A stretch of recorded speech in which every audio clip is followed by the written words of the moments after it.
The windswept landscapes of northern Denmark and the Jutland Peninsula witnessed the emergence of one of early medieval Europe's most influential yet enigmatic Germanic peoples. Between the 1st and 3rd centuries AD, archaeological evidence reveals the gradual consolidation of tribal groups that would eventually become known as the Jutes, their distinctive material culture and settlement patterns marking them as a people apart from their Germanic neighbours. These proto-Jutish communities established themselves across the northern reaches of what modern scholars term the Cimbrian Peninsula, creating a cultural foundation that would endure for centuries and ultimately influence the transformation of post-Roman Britain. The earliest archaeological traces of Jutish settlement concentrate heavily in northern Jutland, particularly around the Limfjord region and extending southward through the central peninsula. Excavations at sites like Segelflod, Norresned, and Himmerland have revealed substantial evidence of organised communities dating to the early Roman Iron Age. These settlements demonstrate a sophisticated understanding of landscape utilisation, with communities strategically positioned to exploit both agricultural opportunities and access to waterways essential for trade and communication. The characteristic longhouse structures uncovered at these sites measure between 15 and 25 metres in length, constructed with timber frames and wattle and daub walls, their design reflecting both practical considerations for the harsh northern climate and social organisation patterns that distinguish Jutish communities from contemporary Germanic groups. Settlement archaeology reveals that proto-Jutish communities organised themselves around extended family units occupying these substantial dwellings. Each longhouse typically sheltered multiple generations, with internal divisions separating human habitation from livestock areas during winter months. Post-hole patterns indicate sophisticated construction techniques, with supporting timbers arranged to maximise internal space while maintaining structural integrity against coastal storms and harsh winter conditions. The positioning of hearths, storage areas, and sleeping quarters within these structures suggests a hierarchical social organisation, with the most prominent families occupying the largest and most centrally located buildings within each settlement cluster. The material culture emerging from 1st through 3 RD century Jutish sites presents distinctive characteristics that separate these communities from neighbouring Anglian and Saxon territories. Pottery assemblages from Jutish settlements display unique decorative motifs and vessel forms that persist across multiple generations. The characteristic Jutish ceramics feature angular geometric patterns, often incorporating horizontal banding and hatched triangular designs that appear consistently across northern Jutland sites, but remain absent from contemporary Saxon archaeological contexts in Holstein or Anglian territories further south.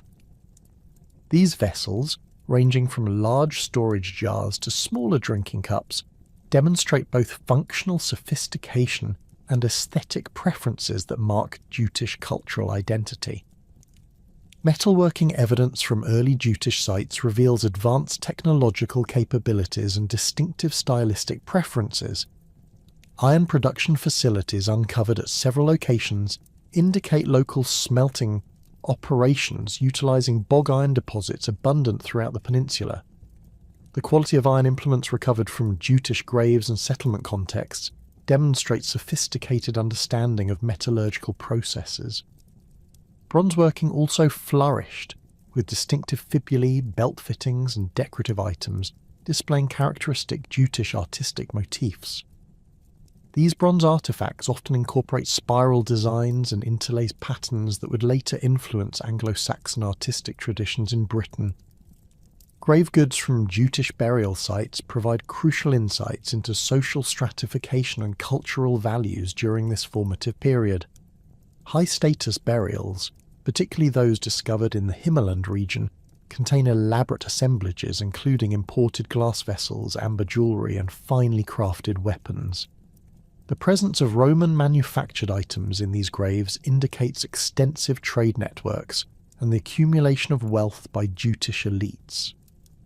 However, The specific combination of grave goods differs markedly from contemporary Saxon or Anglian burial practices.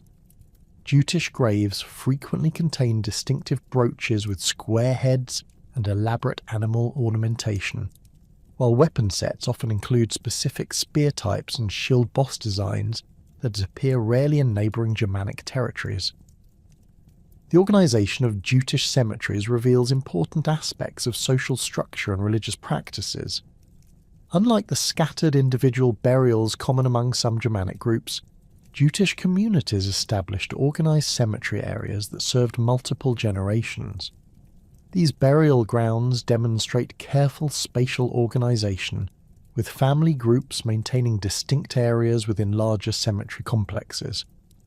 The orientation of graves, typically east-west alignment, and the consistent inclusion of personal possessions suggest developed beliefs about afterlife and social continuity beyond death. Tribal organisation among the proto-Jutish peoples appears to have centred around kinship-based groups led by warrior aristocrats, whose status derived from military prowess, control of agricultural resources, and management of trade relationships. Archaeological evidence suggests these leaders maintained substantial halls that served as centres for community gatherings, feast distribution, and decision-making processes. The size and elaboration of these halls, evidenced by post-hole patterns and artefact distributions, indicates significant social stratification within Jutish communities. The relationship between Jutish tribes and neighbouring Germanic peoples reveals a complex pattern of interaction, competition, and cultural exchange. To the south, Saxon communities in Holstein maintained distinct material culture traditions, while sharing certain technological innovations with their Jutish neighbours. Trade in iron implements, amber, and agricultural products created economic interdependence despite periodic territorial conflicts. Archaeological evidence from border regions shows mixed assemblages suggesting intermarriage and cultural blending, yet core Jutish identity markers persist in northern territories. Anglian communities, concentrated in the southern portions of the Cimbrian Peninsula and extending into modern Schleswig-Holstein, developed parallel but distinct cultural traditions, while sharing basic Germanic linguistic and religious foundations with the Jutes. Anglian material culture displays different pottery traditions, burial practices, and settlement organisation patterns. The boundary between Jutish and Anglian territories appears to have remained relatively stable during the early centuries AD, with the Congea River serving as an approximate cultural divide. Roman trade relationships profoundly influenced Jutish society during the 1st through 3rd centuries, introducing new technologies, luxury goods, and organisational concepts that transformed traditional Germanic social structures. Roman merchants operating through intermediaries and frontier trading posts sought northern European products including amber, furs and iron implements. The amber trade proved particularly significant for Jutish communities, as the peninsula's coastal regions provided access to some of Europe's finest amber deposits. Jutish craftsmen developed sophisticated techniques for working amber into jewellery and decorative objects, many of which found their way to Roman markets through established trade networks. The influx of Roman silver coins into Jutish territories during this period indicates substantial economic activity and the accumulation of wealth by tribal elites. Coin hoards discovered throughout northern Jutland contain predominantly Roman silver denarii and aurae, often buried during periods of political instability or military threat. The distribution patterns of these hoards suggest that Roman currency circulated widely within Jutish society, though primarily among the upper social strata, who controlled trade relationships and military resources. Roman technological influences appear throughout Jutish material culture during this period. Improved agricultural implements, including more efficient plough designs and harvesting tools, increased agricultural productivity and supported larger population concentrations. Roman-inspired construction techniques influenced the design of elite residences, with some high-status sites displaying masonry foundations and tile roofing elements previously unknown in Germanic architectural traditions. The adoption of Roman measurement standards and construction principles enhanced the sophistication of Jutish building projects while maintaining distinctly Germanic aesthetic preferences. The impact of Roman military organisation and tactical concepts transformed Jutish warfare practices during the early centuries AD. Archaeological evidence from weapon deposits and warrior graves indicates the adoption of Roman-influenced armour designs, improved sword construction techniques, and standardised spear and shield configurations. These military innovations enhanced Jutish fighting capabilities and contributed to their reputation as formidable warriors among neighbouring Germanic tribes. Roman diplomatic contacts with Jutish leaders introduced concepts of written agreements, formal alliance structures, and systematic tribute arrangements that influenced tribal political organisation. While maintaining traditional Germanic leadership structures based on personal loyalty and warrior bonds, Jutish chieftains began adopting Roman administrative practices for managing larger territories and more complex economic relationships. The influence of Roman legal concepts appears in archaeological evidence suggesting more formalised property ownership patterns and inheritance practices among Jutish elites. The gradual transformation of Jutish society during these crucial centuries established the cultural, technological, and organisational foundations that would enable their later participation in the migration period movements that reshaped post-Roman Europe. The distinctive material culture, sophisticated social organisation, and extensive trade networks developed during the 1st through 3rd centuries AD positioned the Jutes as significant players in the complex political and military developments that would define the early medieval period. The established Jutish communities of northern Denmark found themselves increasingly pressured by demographic changes and political upheavals that swept across northern Europe during the 4th and early 5th centuries AD. Population growth within the confined territories of the Cimbrian Peninsula, combined with climatic deterioration that reduced agricultural yields, created conditions that made large-scale migration both necessary and attractive. The Roman Empire's weakening grip on its northern frontiers opened unprecedented opportunities for Germanic peoples to establish new territories in previously inaccessible regions, with Britain emerging as the most promising destination for organised tribal movements. The traditional date of 449 AD for the beginning of large-scale Germanic settlement in Britain, while likely simplified in later chroniclers' accounts, represents a watershed moment when Jutish warriors first established permanent footholds in southeastern England. Unlike the chaotic raids that characterised earlier Germanic interactions with Roman Britain, the 5th century movements involved entire communities including craftsmen, farmers, and families seeking permanent settlement. Archaeological evidence from both Danish and British sites demonstrates clear continuity in material culture, settlement patterns, and burial practices that confirm substantial population transfers rather than mere military expeditions. Jutish participation in these migrations differed significantly from the simultaneous movements of Angles and Saxons, both in terms of geographic focus and organisational structure. While Saxon groups concentrated their efforts on the Thames Valley and southern England, and Anglian communities targeted the eastern and northern regions, Jutish settlers established their primary strongholds in Kent, the Isle of Wight, and portions of Hampshire. This geographic distribution reflects both strategic considerations and existing political relationships that Jutish leaders had cultivated with Romano-British authorities seeking Germanic military assistance against Pictish and Scottish raiders.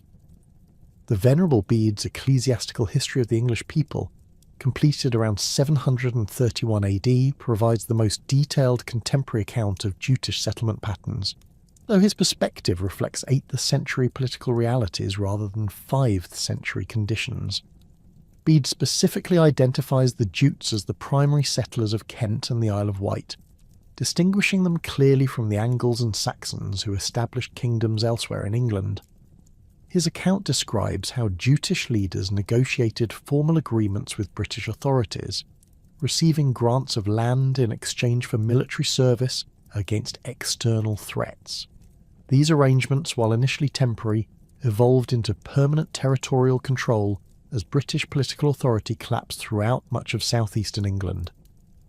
Archaeological excavations in Kent have revealed extensive evidence supporting Bede's account of concentrated Jutish settlement. The distinctive pottery styles, metalwork designs and burial practices found at sites like Fingalsham, Sarre and Eastry display clear continuity with northern Danish material culture from the 4th and early 5th centuries. Cruciform brooches recovered from Kentish graves match examples from Jutland so closely that they were likely manufactured by the same craftsmen or their immediate descendants. The consistency of these material culture markers across multiple sites indicates organised community settlement rather than gradual cultural diffusion. The cemetery at Fingalsham provides particularly compelling evidence for direct Jutish migration. Grave goods from the earliest phases of burial activity include distinctive square-headed brooches, amber beads, and weapon sets that mirror exactly the assemblages found in contemporary northern Danish graves. The spatial organisation of the cemetery, with family groups maintaining distinct burial areas, replicates the organisational patterns observed in Jutish homeland cemeteries. Most significantly, isotope analysis of skeletal remains from early graves indicates that many individuals spent their childhood years in Scandinavia before migrating to Kent, providing direct biological evidence for the population movement. The legendary figures of Hengist and Horsa occupy central positions in later Anglo-Saxon historical traditions, though their specific ethnic identities remain subjects of scholarly debate. The Anglo-Saxon Chronicle, compiled centuries after the events it describes, presents these brothers as leaders of the initial Germanic settlement in Kent around 449 AD. According to these accounts, Hengist and Horsa arrived with 3 ships at the invitation of the British king Vortigern, who sought Germanic military assistance against Pictish invasions. The Chronicle describes how these leaders established the first Germanic kingdom in southeastern Britain, with Hengist founding the royal dynasty that would rule Kent for the next 3 centuries. However, the historical reliability of these accounts presents significant challenges for modern historians. The names Hengist and Horsa, meaning stallion and horse respectively, suggest possible mythological or symbolic rather than strictly historical origins. Similar paired heroic brothers appear in other Germanic foundation legends, indicating that these figures may represent literary constructions designed to legitimize later dynastic claims rather than accurate historical records. Archaeological evidence from 5th century Kent shows clear signs of Germanic settlement and political control, but cannot confirm the specific roles attributed to these legendary leaders. The debate over Hengist and Horsa's Jutish identity reflects broader questions about ethnic classification during the migration period. While later sources consistently identify them as Jutish leaders, contemporary evidence suggests more complex ethnic affiliations among Germanic settlers in Britain. DNA analysis of skeletal remains from early Anglo-Saxon cemeteries reveals mixed Scandinavian origins, with individuals showing genetic markers consistent with populations from Denmark, northern Germany, and the Netherlands. This genetic diversity indicates that migration period tribes represented political and military coalitions rather than genetically homogeneous ethnic groups. Archaeological comparison between Danish and British sites provides the most reliable evidence for tracing Jutish migration routes and settlement continuity.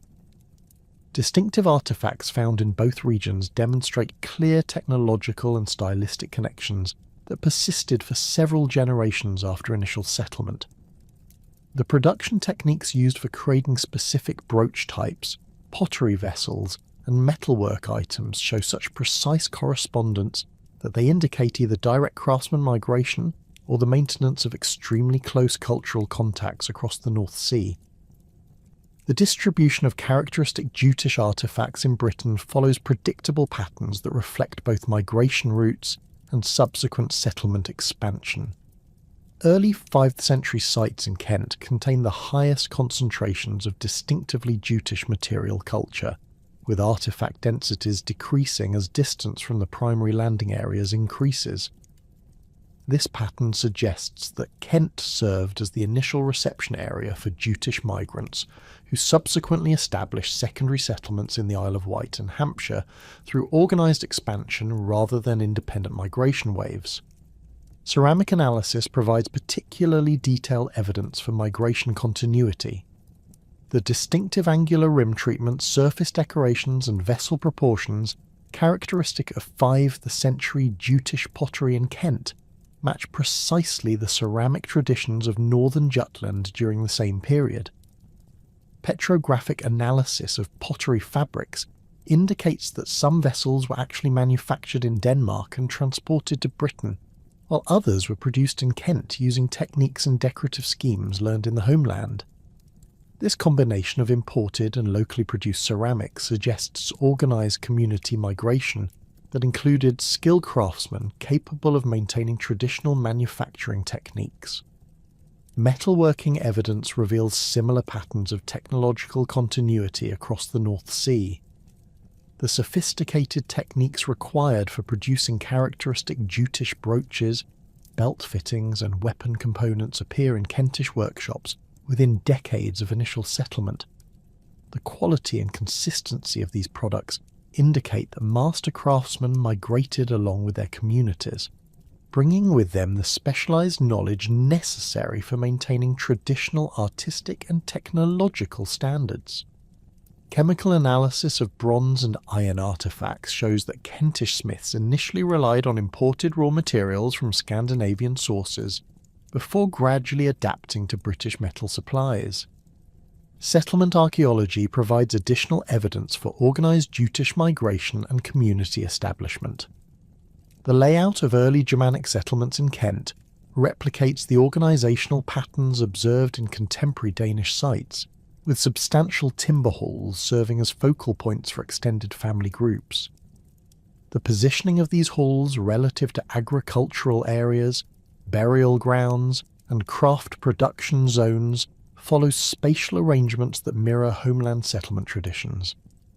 This consistency in settlement organisation indicates that entire communities, including their traditional leadership structures and social hierarchies, relocated from Denmark to Britain. The speed with which Germanic settlements achieved political dominance in southeastern Britain suggests that Jutish migrants arrived with established military capabilities and organisational structures. Archaeological evidence from weapon deposits and warrior graves indicates that Germanic settlers possessed superior military technology and tactical knowledge compared to their Romano-British contemporaries. The systematic nature of Germanic territorial expansion, evidenced by the distribution of early settlement sites and the establishment of defensive positions at strategic locations, demonstrates coordinated military planning rather than opportunistic land grabbing.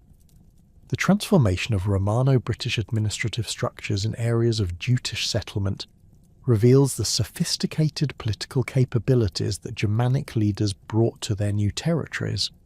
Rather than simply destroying existing systems, Jutish rulers adapted Roman administrative practices to Germanic social structures, creating hybrid governmental forms that combine traditional Germanic leadership concepts with Roman organisational efficiency. Archaeological evidence from administrative centres shows continuity in record-keeping practices and legal procedures, suggesting that Jutish leaders recognised the value of Roman institutional knowledge while adapting it to their own cultural preferences. The establishment of Germanic kingdoms in southeastern Britain required not only military conquest, but also the development of sustainable economic systems capable of supporting substantial immigrant populations.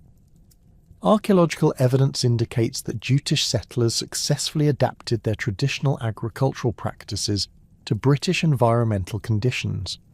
while maintaining the craft production capabilities necessary for creating the luxury goods that marked elite status. The rapid development of specialised manufacturing centres in Kent demonstrates that Jutish communities possessed the technological knowledge and organisational skills necessary for establishing complex economic systems in their new territories. The linguistic evidence for Jutish settlement in Britain, while limited by the scarcity of written sources from the migration period, provides additional support for substantial population movement from Denmark. Place name analysis reveals numerous locations in Kent and the Isle of Wight that preserve Germanic linguistic elements consistent with Jutish dialects, rather than Saxon or Anglian variants.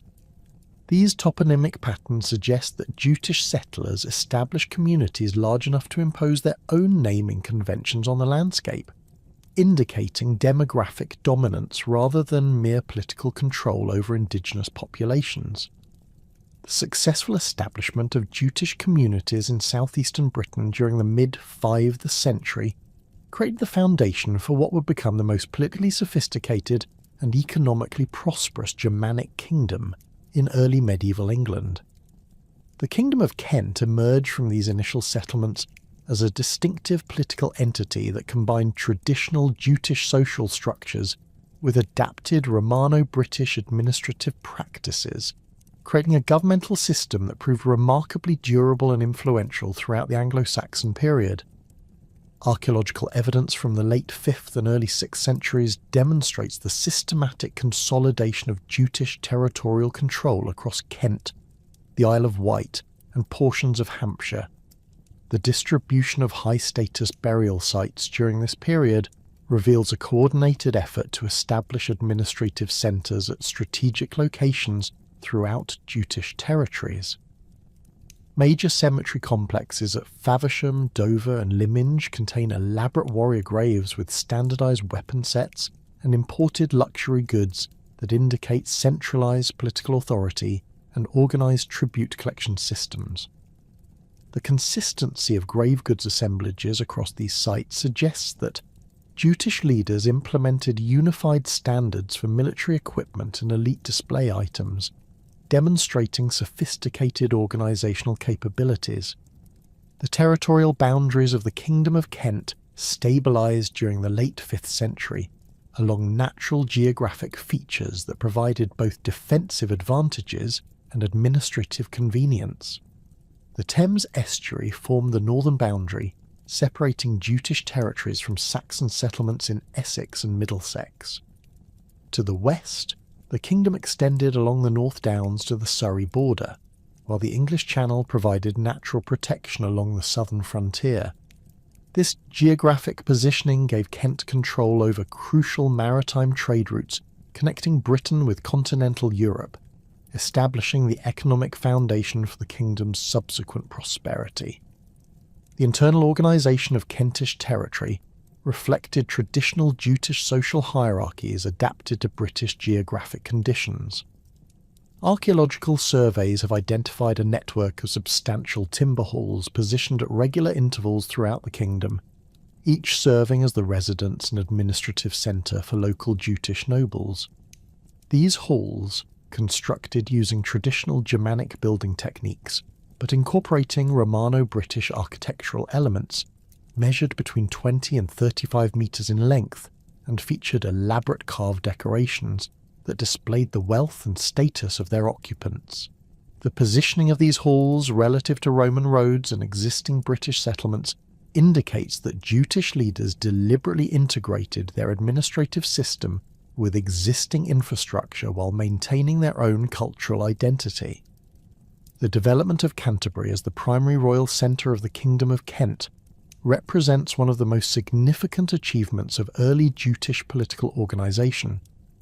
The Roman city of Durovanum Cantiacorum provided an ideal foundation for Germanic administrative adaptation, offering substantial stone buildings, defensive walls, and established road connections that Jutish rulers could modify for their own purposes.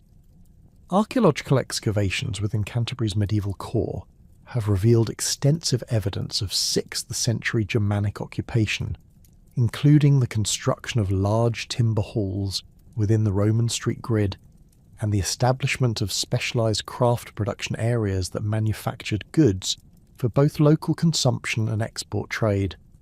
The transformation of Canterbury from a declining Roman administrative centre into a thriving Germanic royal capital required substantial investment in infrastructure development and population resettlement.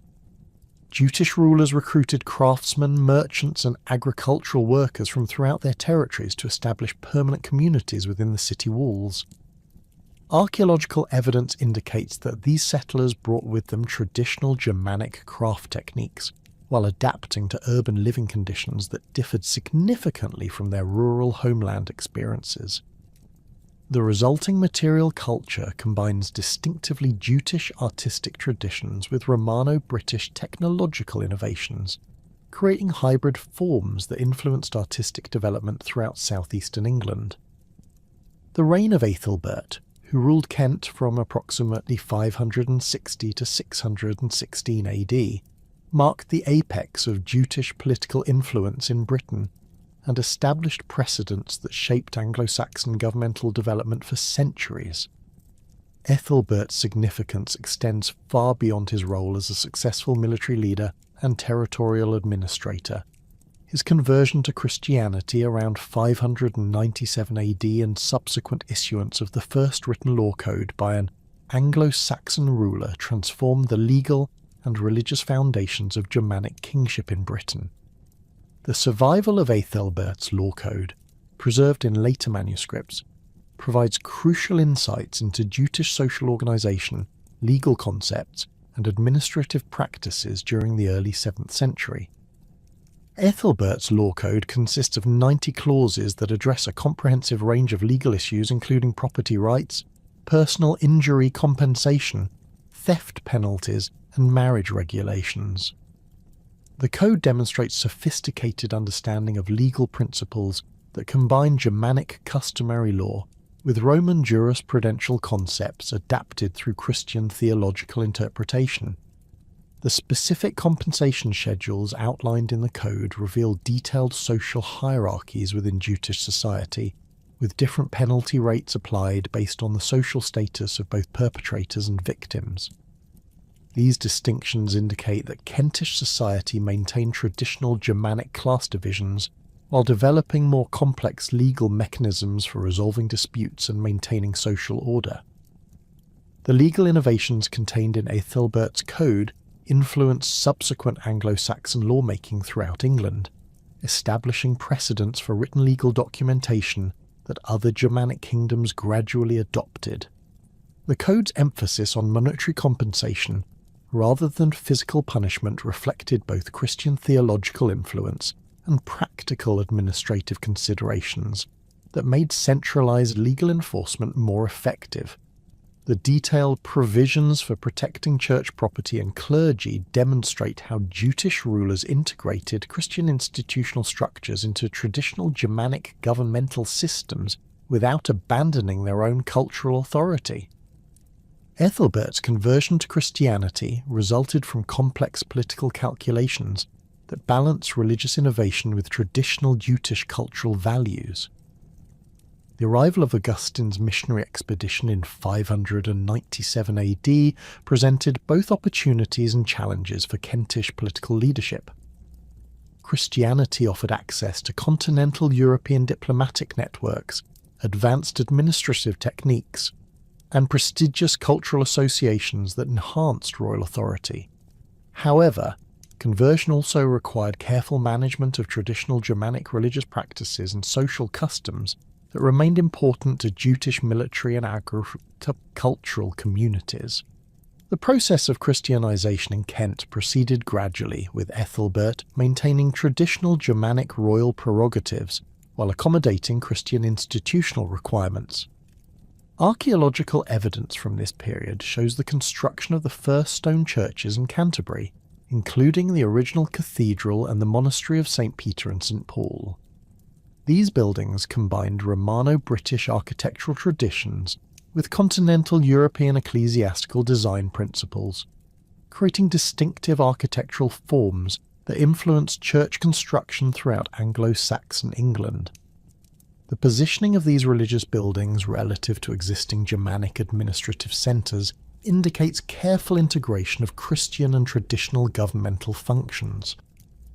The political relationships between Kent and other emerging Anglo-Saxon kingdoms during the 6th and early 7th centuries reveal the sophisticated diplomatic capabilities that Jutish rulers developed to maintain their territorial independence and economic advantages.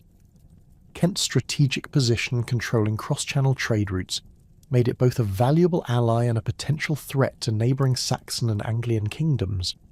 Ethelbert's recognition as Bretwalda, or overlord, by other Anglo-Saxon rulers demonstrates the military and economic power that Kent wielded during its period of greatest influence. Marriage alliances formed crucial components of Kentish diplomatic strategy, with Jutish royal women playing essential roles in establishing and maintaining political relationships with other Germanic kingdoms. Ethelbert's marriage to Bertha, a Frankish princess and Christian, exemplifies how Kentish rulers used matrimonial connections to secure continental European support while maintaining their independence from Saxon territorial expansion. The marriage brought Kent into direct contact with Merovingian political networks, providing access to advanced administrative techniques and luxury trade goods that enhanced royal prestige and governmental effectiveness. The territorial disputes between Kent and neighbouring Saxon kingdoms during the late 6th and early 7th centuries demonstrate both the military capabilities and diplomatic flexibility that characterised Jutish political leadership. Conflicts with Essex over control of London and the Thames estuary required Kent to maintain substantial military forces while simultaneously managing relationships with Frankish allies and Christian ecclesiastical authorities. Archaeological evidence from fortified sites along the Kentish-Essex border indicates systematic defensive preparations that combine traditional Germanic military architecture with Romano-British engineering techniques.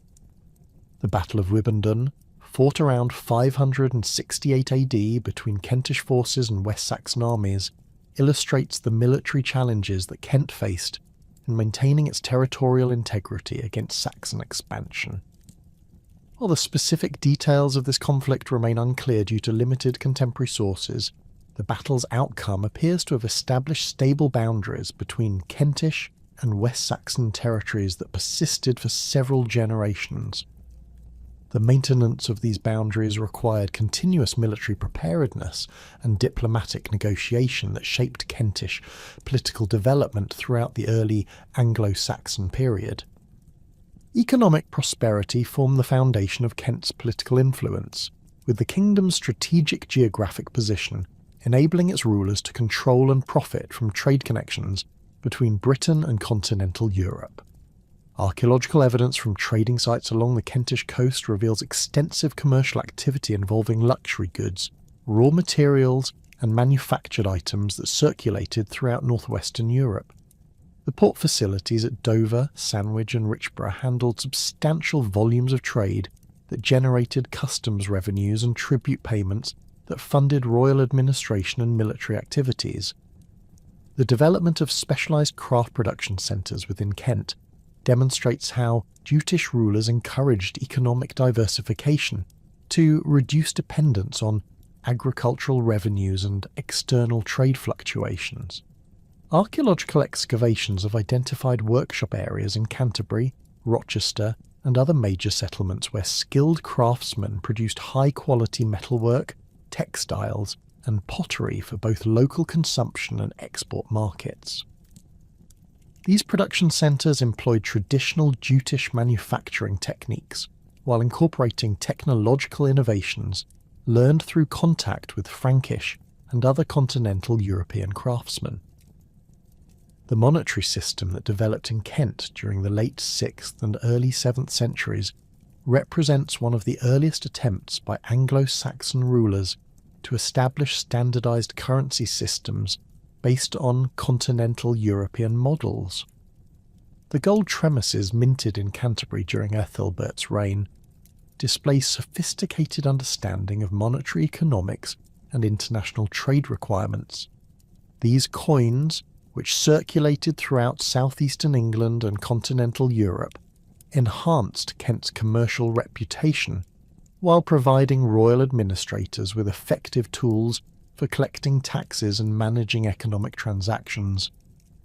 The relationship between Kent and Frankish Gaul during this period involved complex networks of political alliance, commercial partnership, and cultural exchange that profoundly influenced Jutish governmental development. Frankish administrative practices, legal concepts, and ecclesiastical organisation provided models that Kentish rulers adapted to their own political needs while maintaining traditional Germanic cultural identity.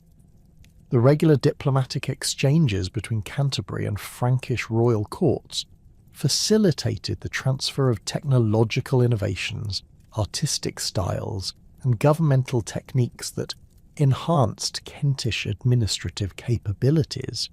The influence of Frankish political organisation appears throughout Kentish administrative structures, particularly in the development of written record-keeping systems and standardised legal procedures. The adoption of Latin literacy for official governmental functions, while maintaining Germanic vernacular languages for traditional cultural activities, demonstrates how Jutish rulers balanced innovation with cultural continuity.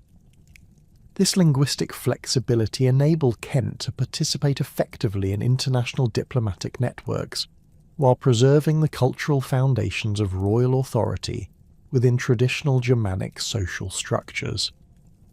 The territorial administration system that evolved in Kent during the early 7th century established precedents for local governmental organisation that influenced Anglo-Saxon political development throughout England. The division of Kentish territory into administrative districts based on traditional Germanic social units, but incorporating Romano-British geographic boundaries, created efficient systems for tax collection, military recruitment, and legal administration. Archaeological evidence indicates that these administrative divisions remained stable for several centuries, suggesting that Jutish rulers successfully balanced centralised royal authority with local community autonomy. The archaeological record reveals that Jutish burial practices evolved significantly from their early continental origins through their establishment in Britain, displaying both continuity with Germanic traditions and adaptation to new religious and social circumstances. During the 5th and 6th centuries, Jutish communities in Kent maintained cremation practices that directly paralleled contemporary customs in northern Denmark, with cremated remains typically placed in ceramic urns, accompanied by personal possessions that reflected the deceased's social status and occupational identity. The cremation cemetery at Eastry provides compelling evidence of these early practices, where excavations have uncovered over 200 urns containing cremated remains alongside distinctive grave goods, including miniature weapons, jewellery fragments, and gaming pieces that survived the cremation process.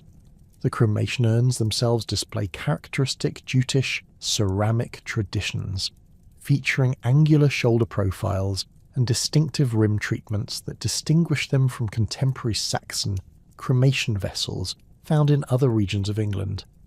These urns, measuring between 15 and 25 centimetres in height, were carefully constructed with thick walls capable of withstanding high temperatures during the cremation process.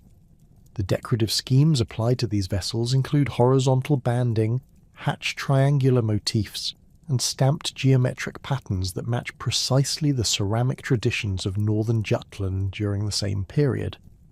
Chemical analysis of ceramic fabrics indicates that early cremation urns in Kent were manufactured using clay sources and tempering materials consistent with Danish geological conditions, suggesting that either the vessels themselves were imported or that Jutish potters brought specific raw materials from their homeland.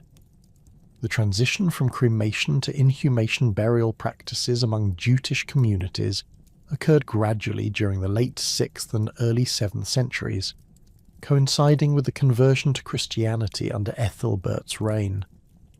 However, this religious transformation did not immediately eliminate traditional Germanic burial customs. creating a complex archaeological record that demonstrates the gradual integration of Christian and pagan practices. The cemetery at Fingalsham illustrates this transition clearly, with early phases dominated by cremation burials, while later sections contain extended inhumation graves oriented east-west according to Christian requirements, but still accompanied by traditional Germanic grave goods, including weapons, jewellery and personal possessions.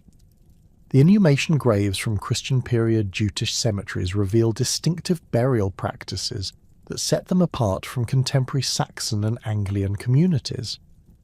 Jutish graves typically feature more elaborate wooden coffin construction, evidenced by iron coffin fittings and nail patterns that indicate sophisticated carpentry techniques. The positioning of grave goods within these burials follows specific patterns, with weapons placed along the left side of male burials and jewellery concentrated around the head and chest areas of female interments. This spatial organisation differs markedly from Saxon burial practices, where grave goods are more randomly distributed, suggesting that Jutish communities maintained specific ritual requirements even after adopting Christian burial orientation.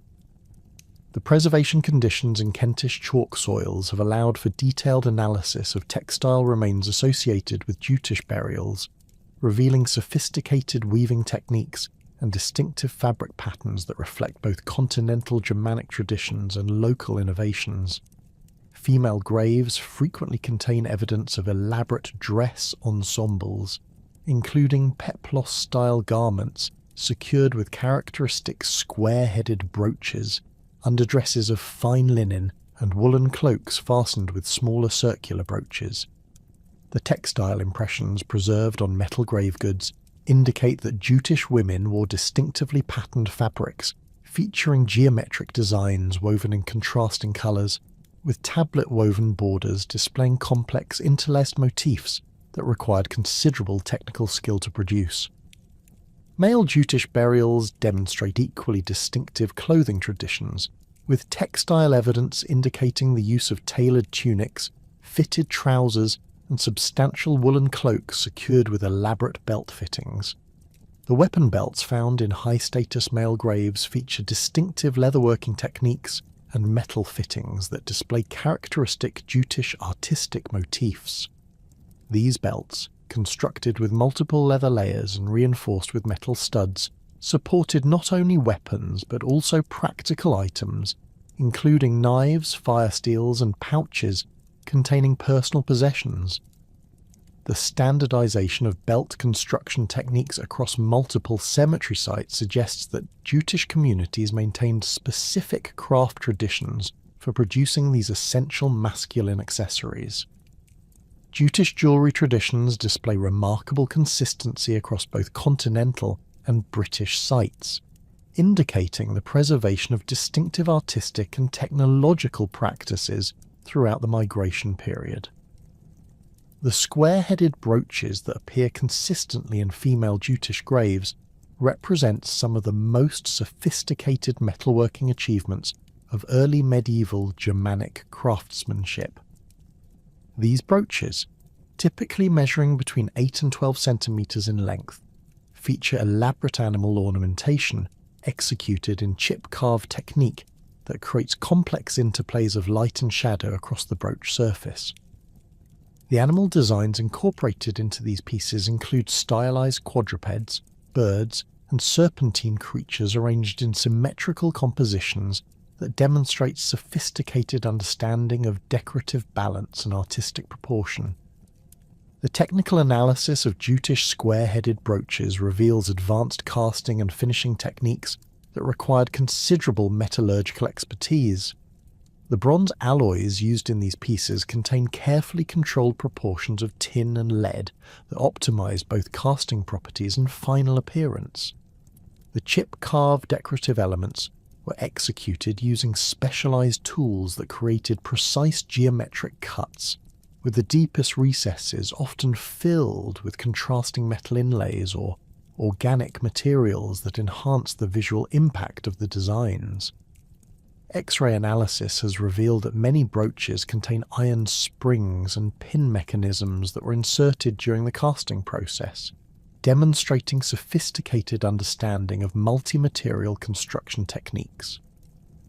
The circular brooches found in Jutish female graves display equally distinctive characteristics, though their smaller size and simpler construction techniques made them more widely accessible across different social levels. These brooches, typically ranging from 3 to 6 centimeters in diameter, feature radial decorative schemes that incorporate geometric patterns, stylized animal motifs, and occasionally runic inscriptions that provide insights into Jutish linguistic traditions. The standardization of decorative motifs across large numbers of circular brooches suggests that Jutish craftsmen worked within established artistic traditions that maintained consistent symbolic meanings and aesthetic preferences across multiple generations. The belt fittings associated with male Jutish burials represent another category of metalwork that demonstrates distinctive artistic and technical traditions. These assemblages typically include buckles, strap ends, and decorative mounts that display characteristic Jutish design elements, including interlaced animal motifs, geometric patterns, and occasionally human figures arranged in narrative compositions. The buckles themselves feature distinctive tongue and plate configurations that differ from contemporary Saxon examples, with Jutish pieces typically displaying more elaborate decorative treatment and sophisticated construction techniques. The strap ends found with these belt sets often terminate in stylized animal heads or geometric designs that complement the overall decorative scheme while serving practical functions for leather attachment. Weapon analysis from Jutish graves reveals distinctive preferences in blade construction, hilt decoration, and overall weapon system organization that distinguish Jutish military equipment from contemporary Saxon and Anglian examples. Jutish spears typically feature longer blade lengths and more elaborate socket decoration compared to weapons found in other Anglo-Saxon contexts. The spearheads, measuring between 25 and 40 centimeters in total length, display sophisticated forging techniques that created strong, flexible blades capable of both thrusting and cutting actions. The sockets often feature decorative inlays of contrasting metals or elaborate surface textures that enhanced both the visual impact and grip security of these weapons. The swords found in high-status Jutish graves demonstrate exceptional metallurgical capabilities and artistic sophistication that reflect both continental Germanic traditions and local innovations developed in Britain. Pattern-welded blades found in Kentish graves display some of the finest examples of early medieval steelworking techniques, with complex twisted steel cores creating distinctive surface patterns that were enhanced through careful etching and polishing. The hilts of these weapons feature elaborate decorative schemes executed in gold, silver and garnet cloison work that rivals the finest contemporary continental European examples. The pommel designs often incorporate distinctive Jutish artistic motifs, including stylized animal heads and geometric patterns that complement the overall weapon aesthetic. Shield analysis from Jutish burial contexts reveals distinctive construction techniques and decorative preferences that set them apart from other Anglo-Saxon military traditions. The shield bosses found in Jutish graves typically feature higher, more pointed profiles compared to Saxon examples, with elaborate decorative treatment including raised ribs, geometric patterns, and occasionally figural representations. The iron construction of these shield bosses demonstrates sophisticated understanding of metallurgical requirements for effective defensive equipment, with carefully controlled carbon content creating optimal combinations of hardness and flexibility. The attachment methods used for securing these bosses to wooden shield boards show distinctive rivet patterns and reinforcement techniques that reflect specific Jutish armouring traditions. Settlement archaeology from Jutish sites in both Denmark and Britain reveals distinctive architectural preferences and spatial organisation patterns that persisted across the migration period. The longhouses, characteristic of early Jutish settlements in northern Denmark, continued to influence building traditions in Kent, though adapted to different environmental conditions and available materials. The timber halls excavated at Yevering and other high-status Jutish sites in Britain measure between 20 and 35 metres in length, constructed using post and beam techniques that created substantial interior spaces suitable for community gatherings and ceremonial functions. The internal organisation of these structures follows consistent patterns, with raised platforms at one end serving as high-status seating areas and central hearths providing both heating and cooking facilities. The construction techniques employed in Jutish hall building demonstrate sophisticated understanding of timber engineering and architectural design principles. The main supporting posts, typically measuring 40 to 50 centimetres in diameter, were set in deep foundation holes that provided stable anchoring for the substantial roof loads. The wall construction utilised wattle and daub techniques that created effective weatherproofing while allowing for decorative treatment of interior surfaces. Archaeological evidence indicates that many Jutish halls featured elaborate carved decoration on internal timber elements, with animal motifs and geometric patterns that complemented the decorative schemes found on contemporary metalwork and textiles. The spatial relationships between different building types within Jutish settlements reveal organised community planning that balance practical requirements with social hierarchies. The positioning of halls relative to subsidiary structures including workshops, storage buildings, and residential quarters follows consistent patterns that maximise both defensive capabilities and administrative efficiency. The workshop areas identified at several Jutish sites show evidence of specialised craft production including metalworking, textile production and leatherworking, with tool assemblages and waste products indicating high levels of technical expertise and production volume. The agricultural components of Jutish settlements demonstrate sophisticated understanding of land management and agricultural intensification techniques. Field systems associated with Jutish communities typically feature more regular organisation and systematic drainage compared to contemporary British agricultural practices. The evidence for crop storage and processing facilities indicates that Jutish communities maintained substantial agricultural surpluses that supported both local populations and trade activities. The integration of livestock management areas within settlement complexes shows careful planning that balanced animal husbandry requirements with community sanitation and defensive considerations. Linguistic evidence for distinctive Jutish dialects remains fragmentary due to the limited survival of early medieval written sources, but place name analysis and later linguistic reconstructions provide insights into the distinctive characteristics of Jutish speech patterns. The place names preserved in Kent and the Isle of Wight contain numerous elements that differ from Saxon and Anglian toponymic patterns, suggesting that Jutish settlers imposed their own linguistic conventions on the British landscape.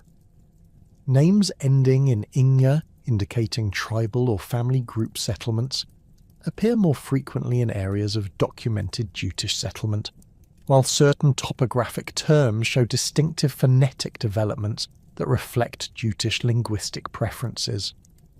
The relationship between Jutish dialects and other Germanic languages reveals complex patterns of linguistic development that reflect both continental origins and British innovations. Comparative analysis suggests that Jutish preserved certain archaic Germanic linguistic features that were lost in other Anglo-Saxon dialects, while simultaneously developing distinctive phonetic changes that distinguished it from both continental Germanic languages and neighbouring English dialects. The evidence for Jutish linguistic influence on Kentish Old English includes distinctive vocabulary items, phonetic developments, and grammatical constructions that persisted long after the political integration of Kent into the broader Anglo-Saxon cultural sphere. The runic inscriptions found on Jutish metalwork provide additional evidence for distinctive linguistic traditions. though the limited corpus of surviving examples restricts detailed analysis. The runes found on Jutish brooches and other personal items display letter forms and spelling conventions that show both continuity with continental Germanic runic traditions and local developments that reflect British linguistic influences. These inscriptions typically consist of personal names, ownership markers, or brief protective formulas that provide insights into Jutish naming practices and religious beliefs during the transition from paganism to Christianity. The arrival of Augustine's missionary expedition in 597 AD marked a pivotal transformation in Jutish society that would fundamentally alter religious practices, political structures, and cultural identity throughout the Kingdom of Kent. Pope Gregory the Great's carefully planned mission represented more than a simple evangelical effort. It constituted a sophisticated diplomatic initiative designed to establish Roman ecclesiastical authority in Britain while accommodating existing Germanic political structures. The 40 monks who accompanied Augustine brought with them not only Christian theological doctrine, but also advanced administrative techniques, architectural knowledge, and artistic traditions that would profoundly influence Jutish material culture for generations. The initial reception of Augustine's mission by King Ethelbert demonstrates the complex political calculations that Jutish rulers faced when confronting religious innovation. Archaeological evidence from Canterbury suggests that preparations for the missionaries' arrival had been underway for several months before their actual landing, indicating that diplomatic negotiations through Frankish intermediaries had established preliminary agreements regarding the mission's objectives and operational parameters. The construction of temporary accommodation facilities and the preparation of meeting spaces within Canterbury's Roman walls show that Ethelbert approached the Christian mission as a significant political event requiring careful, ceremonial management rather than a purely religious encounter. Ethelbert's decision to meet Augustine on the Isle of Thanet rather than within Canterbury itself reflects traditional Germanic concerns about the potential magical powers of foreign religious practitioners. According to Bede's account, the king insisted that the initial meeting occur in the open air to prevent any supernatural manipulation that might result from enclosed spaces. This precautionary approach demonstrates how traditional Germanic religious beliefs shaped early Christian Jutish interactions, with established magical practices and protective rituals continuing to influence political decision-making even as Christian conversion proceeded.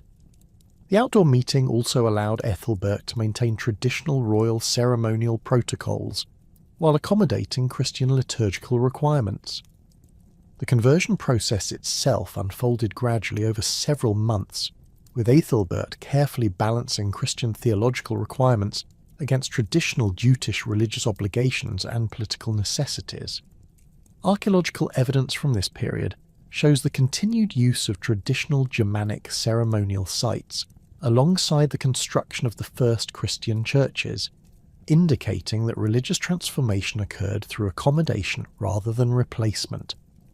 The king's initial reluctance to abandon traditional religious practices entirely reflects practical concerns about maintaining the loyalty of Jutish military leaders and agricultural communities whose cultural identity remained deeply rooted in Germanic religious traditions.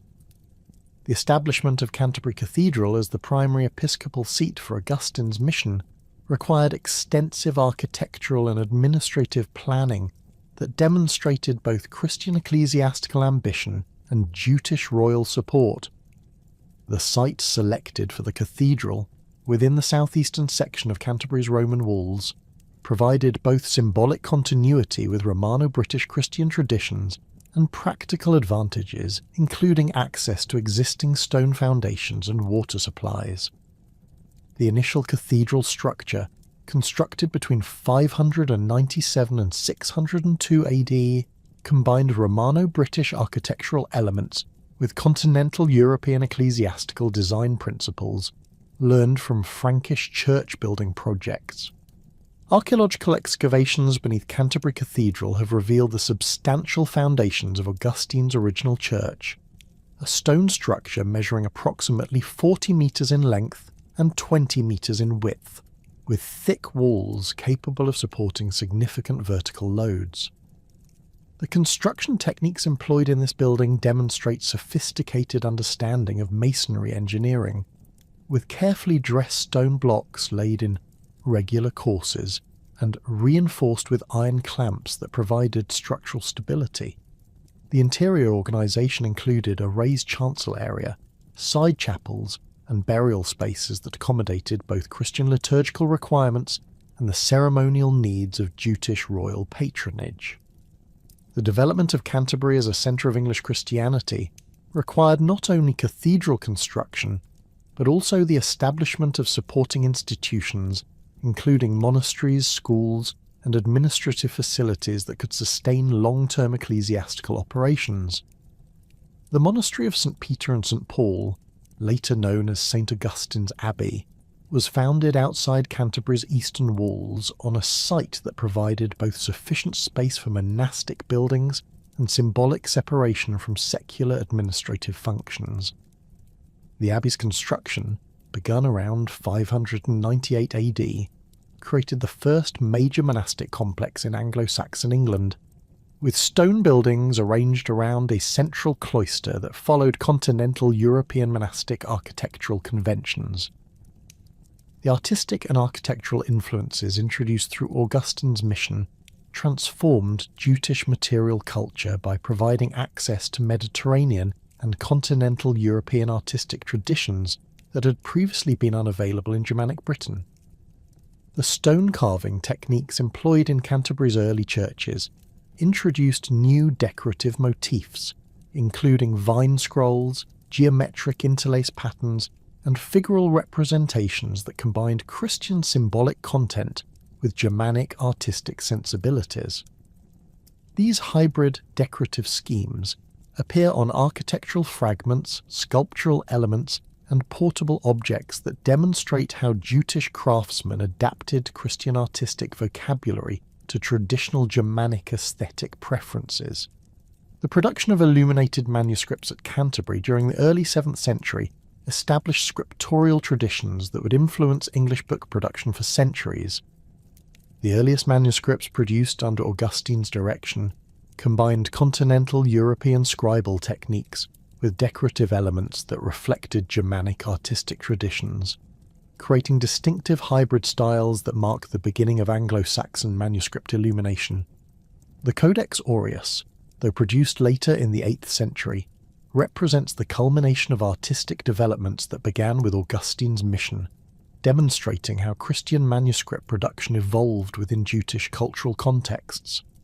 The syncretistic religious practices that emerged during the conversion period reveal how Jutish communities negotiated the transition from traditional Germanic paganism to Christian orthodoxy, without completely abandoning ancestral spiritual traditions. Archaeological evidence from cemetery sites shows the gradual modification of burial practices, with traditional grave goods continuing to appear in Christian-oriented burials for several generations after official conversion. The cemetery at Eastry demonstrates this transition clearly, with graves from the early 7th century containing both Christian symbols and traditional Germanic protective amulets, indicating that religious transformation occurred through gradual accommodation rather than immediate replacement. Traditional Jutish religious practices centered around seasonal agricultural festivals, ancestor veneration, and warrior cult activities that provided essential social cohesion and cultural identity for Germanic communities. The Christian conversion process required careful integration of these established religious functions with Christian liturgical cycles and theological concepts. Archaeological evidence suggests that many traditional festival sites continue to be used for community gatherings, but with Christian ceremonial elements gradually replacing pagan ritual activities. The positioning of early churches relative to traditional sacred sites indicates deliberate attempts to transfer religious authority from pagan to Christian contexts while maintaining familiar geographic associations. The role of Jutish queens in facilitating Christian conversion and cultural exchange proved crucial for the success of Augustine's mission and the long-term establishment of Christianity in Kent. Queen Bertha, Ethelbert's Frankish wife, had maintained Christian religious practices throughout her marriage, providing a model for how Christian and Germanic cultural elements could coexist within royal households. Her private chapel of St. Martin, located outside Canterbury's walls, served as the initial base for Augustine's missionary activities and demonstrated that Christian worship could be accommodated within traditional Germanic political structures without threatening royal authority. Bertha's influence extended beyond simple religious patronage to encompass diplomatic, cultural and economic activities that enhance Kent's international connections and political prestige. Her Frankish origins provided direct access to Merovingian political networks, while her Christian faith created opportunities for ecclesiastical diplomacy that strengthened Kent's position relative to other Anglo-Saxon kingdoms. The marriage alliance between Ethelbert and Bertha had been negotiated with specific provisions, allowing her to maintain Christian religious practices, indicating that Jutish political leaders recognised the potential advantages of religious flexibility in international diplomatic contexts. The educational and cultural programmes established under Bertha's patronage introduced Jutish society to continental European intellectual traditions that significantly enhanced administrative capabilities and artistic development. The school established at Canterbury for training clergy and administrative personnel provided instruction in Latin literacy, legal procedures, and ecclesiastical organisation that created an educated class capable of managing complex governmental and religious institutions.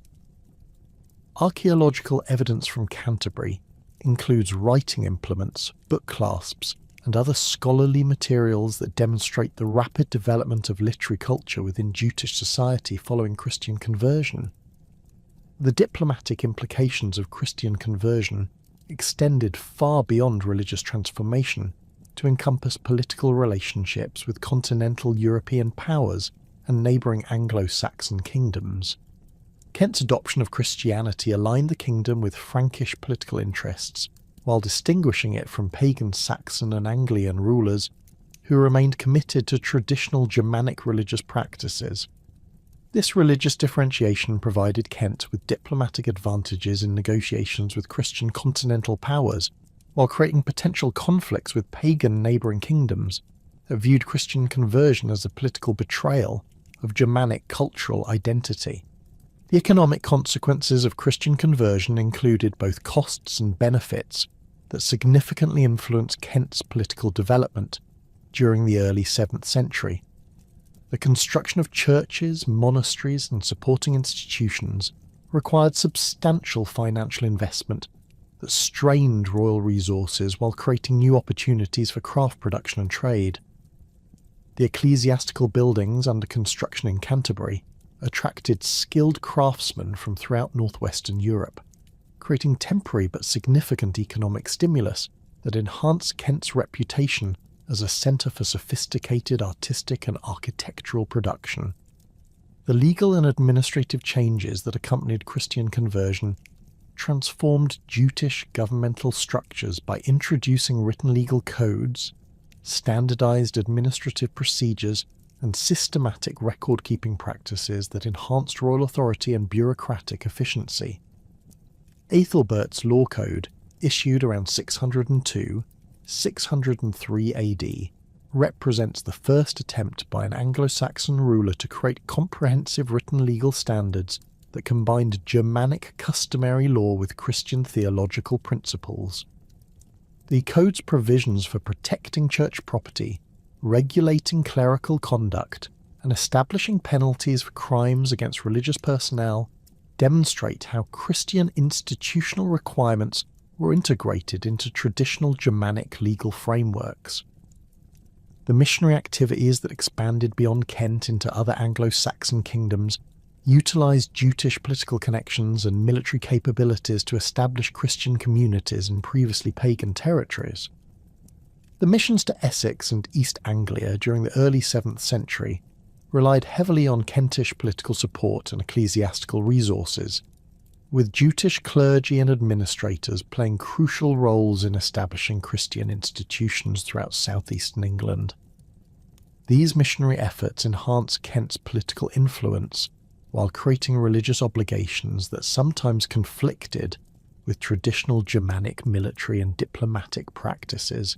The resistance to Christian conversion among certain segments of Jutish society created internal political tensions that required careful management by royal authorities seeking to maintain social cohesion while implementing religious transformation.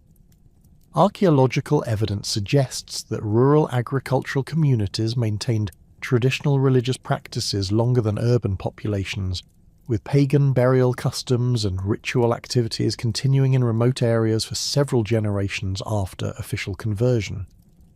The gradual nature of religious change in these communities indicates that Christian conversion succeeded through accommodation and gradual cultural modification, rather than immediate theological transformation. The architectural legacy of Augustine's mission established building traditions that influenced church construction throughout Anglo-Saxon England for centuries. The techniques introduced by continental craftsmen working on Canterbury's early churches provided local builders with advanced masonry skills, decorative carving methods, and structural engineering knowledge that enhanced the sophistication of subsequent ecclesiastical architecture. The distinctive combination of Romano-British, continental European, and Germanic architectural elements that emerged in Kent created hybrid building styles that marked the beginning of recognisably English ecclesiastical architecture. The manuscript production traditions established at Canterbury during the conversion period created scriptorial practices that preserve both Christian theological texts and Germanic cultural materials, ensuring the survival of important historical and literary sources. The scriptorium's activities included copying continental European religious texts, producing administrative documents for royal and ecclesiastical use, and creating original compositions that combined Christian and Germanic literary traditions. The preservation of vernacular Germanic poetry alongside Latin religious texts demonstrates how Christian institutions served to maintain Germanic cultural identity while promoting religious transformation. The long-term consequences of religious conversion for Jutish cultural identity involved complex negotiations between Christian theological requirements and traditional Germanic social values that shaped Anglo-Saxon cultural development for centuries. The successful integration of Christian and Germanic elements in Kent provided a model for religious transformation that other Anglo-Saxon kingdoms gradually adopted, establishing patterns of cultural accommodation that characterised English Christianity throughout the medieval period. The distinctive features of Kentish Christianity, including its emphasis on royal patronage, continental European connections, and administrative sophistication, reflected the particular characteristics of Jutish society while contributing to the broader development of English ecclesiastical traditions. While the Kingdom of Kent dominated Jutish political and cultural development in Britain, substantial evidence demonstrates that Jutish communities established significant settlements beyond the southeastern heartland, creating smaller but nonetheless important political entities that maintained distinctive cultural identities while adapting to diverse regional circumstances. The Isle of Wight emerged as the most substantial of these secondary Jutish territories, developing its own royal dynasty and administrative structures that paralleled but remained independent from Kentish political control. Archaeological investigations across the island have revealed extensive evidence of organised Jutish settlement, dating from the late 5th century, with material culture assemblages that display clear continuity with both continental Danish traditions and contemporary Kentish developments. The establishment of Jutish political authority on the Isle of Wight required different strategic approaches compared to the mainland settlements in Kent, as the island's geographic isolation provided both defensive advantages and economic limitations that shaped political development. The earliest Jutish settlements concentrated around the island's eastern and northern coasts, where natural harbours provided access to cross-channel trade routes and communication with continental European markets. Cemetery evidence from Carisbrooke and Arreton demonstrates substantial Jutish populations by the early 6th century, with burial assemblages containing distinctive square-headed brooches, weapon sets, and ceramic vessels that match precisely the material culture found in contemporary Kentish sites. The Royal Cemetery at Bochum Down provides compelling evidence for an independent Jutish dynasty ruling the Isle of Wight during the 6th and early 7th centuries. Excavations conducted in the 1960s uncovered a series of exceptionally wealthy burials containing elaborate grave goods that rival the most prestigious Kentish royal interments. The central burial, likely representing a 6th century king, contained a pattern-welded sword with gold and garnet pommel fittings, an elaborate shield with decorative bronze fittings, and a collection of personal ornaments including gold buckles and strap ends that demonstrate the highest levels of Germanic craftsmanship. The positioning of subsidiary burials around this central grave suggests a burial ground reserved for royal family members and high-ranking nobles, indicating sophisticated political hierarchies within Wight's Jutish community. The material culture from Bochum Down reveals distinctive artistic traditions that combined standard Jutish decorative motifs with local innovations that reflected the island's particular cultural circumstances. The metalwork displays characteristic Jutish animal ornamentation and geometric patterns, but executed with distinctive stylistic variations that suggest local workshop traditions. Chemical analysis of the bronze and gold objects indicates that raw materials were imported from continental European sources, demonstrating that Wight's Jutish rulers maintained independent trade relationships, rather than relying entirely on Kentish commercial networks. This economic independence provided the foundation for political autonomy that persisted until the island's eventual incorporation into the West Saxon kingdom during the late 7th century. Settlement archaeology on the Isle of Wight reveals organised communities that replicated mainland Jutish social structures while adapting to the island's particular environmental conditions. The excavated hall complex at Carisbrooke demonstrates sophisticated timber construction techniques that created substantial buildings capable of accommodating large community gatherings and ceremonial functions. The hall measured approximately 28 metres in length and featured elaborate carved decorations on internal timber elements, with animal motifs and geometric patterns that matched contemporary decorative schemes found on Jutish metalwork and textiles. The positioning of subsidiary buildings around the main hall followed spatial arrangements that balance practical requirements with social hierarchies, creating organised settlement complexes that served both residential and administrative functions. The agricultural systems developed by Jutish communities on the Isle of Wight demonstrate sophisticated land management techniques that maximise the island's limited agricultural potential while supporting substantial populations. Field system analysis reveals organised cultivation areas with systematic drainage and soil improvement techniques that enhanced agricultural productivity. The evidence for specialised crop storage and processing facilities indicates that Wight's Jutish communities maintained agricultural surpluses sufficient to support craft production activities and trade relationships with mainland communities. The integration of livestock management areas within settlement complexes shows careful planning that balanced animal husbandry requirements with community defensive considerations. Archaeological evidence from Hampshire reveals scattered Jutish settlements that extended Jutish territorial control beyond the Isle of Wight into portions of the mainland, though these communities appear to have been smaller and less politically organised than their island counterparts. Cemetery sites at Droxford, Petersfield, and other locations in southern Hampshire contain burial assemblages with characteristic Jutish grave goods, including distinctive brooches, weapon sets, and ceramic vessels that demonstrate clear cultural connections with both Kent and the Isle of Wight. However, the smaller scale of these cemeteries and the mixed nature of their grave good assemblages suggest that Hampshire's Jutish communities represented frontier settlements rather than major population centres.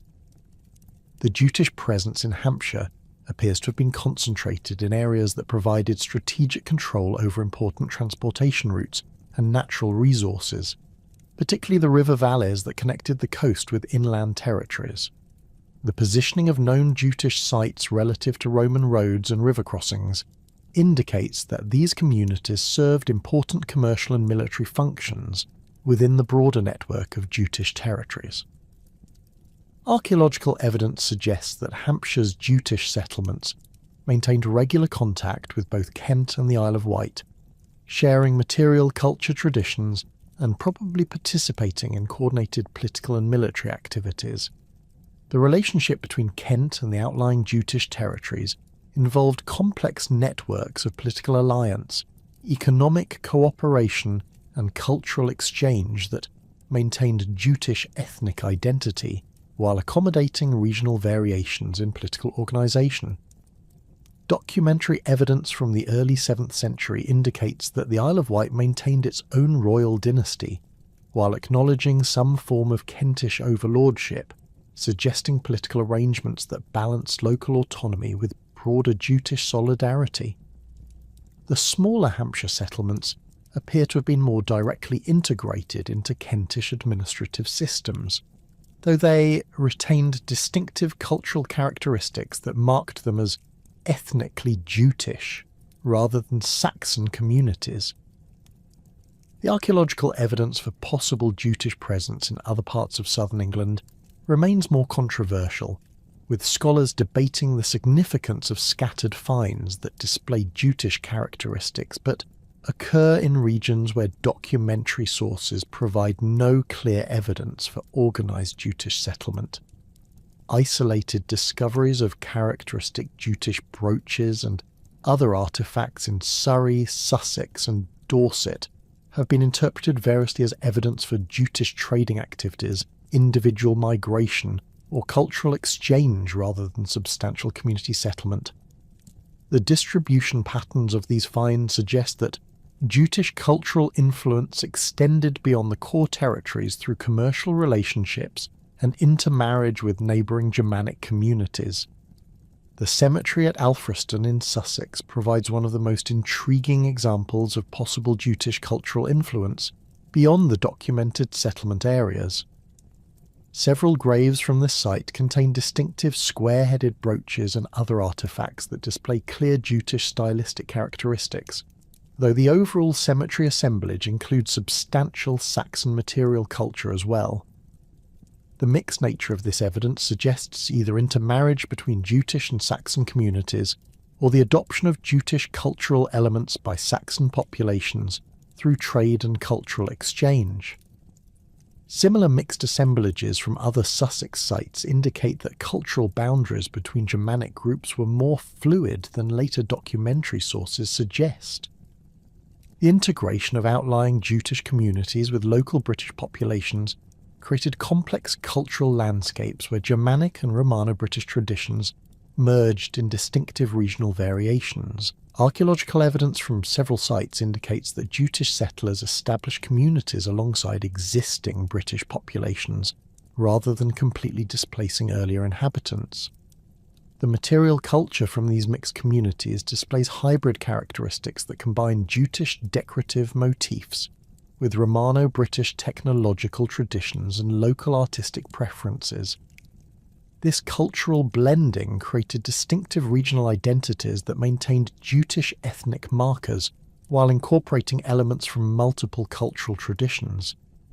The process of cultural integration appears to have varied significantly depending on local circumstances, with some areas showing rapid adoption of Jutish material culture by British populations, while others maintained more distinct cultural boundaries.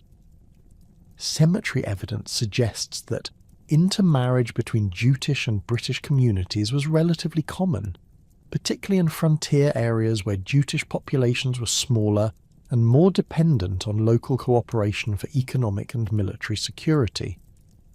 The children of these mixed marriages often display material culture assemblages that combine elements from both cultural traditions, creating new hybrid identities that contributed to the complex ethnic landscape of early medieval southern England. The gradual absorption of outlying Jutish territories into expanding Anglo-Saxon kingdoms represents one of the most significant political developments of the 7th and 8th centuries, fundamentally altering the territorial organisation of southern England. The process began with West Saxon expansion eastward from their core territories in Wiltshire and Dorset, bringing them into direct contact with Jutish communities in Hampshire and the Isle of Wight. Initial conflicts between these kingdoms appear to have been limited in scope, with both sides recognising the advantages of peaceful coexistence and commercial cooperation over costly territorial warfare.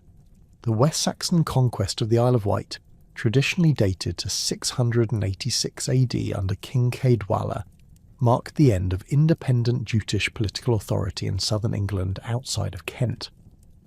Archaeological evidence from this period shows significant changes in material culture and settlement organisation that reflect the island's integration into West Saxon administrative systems.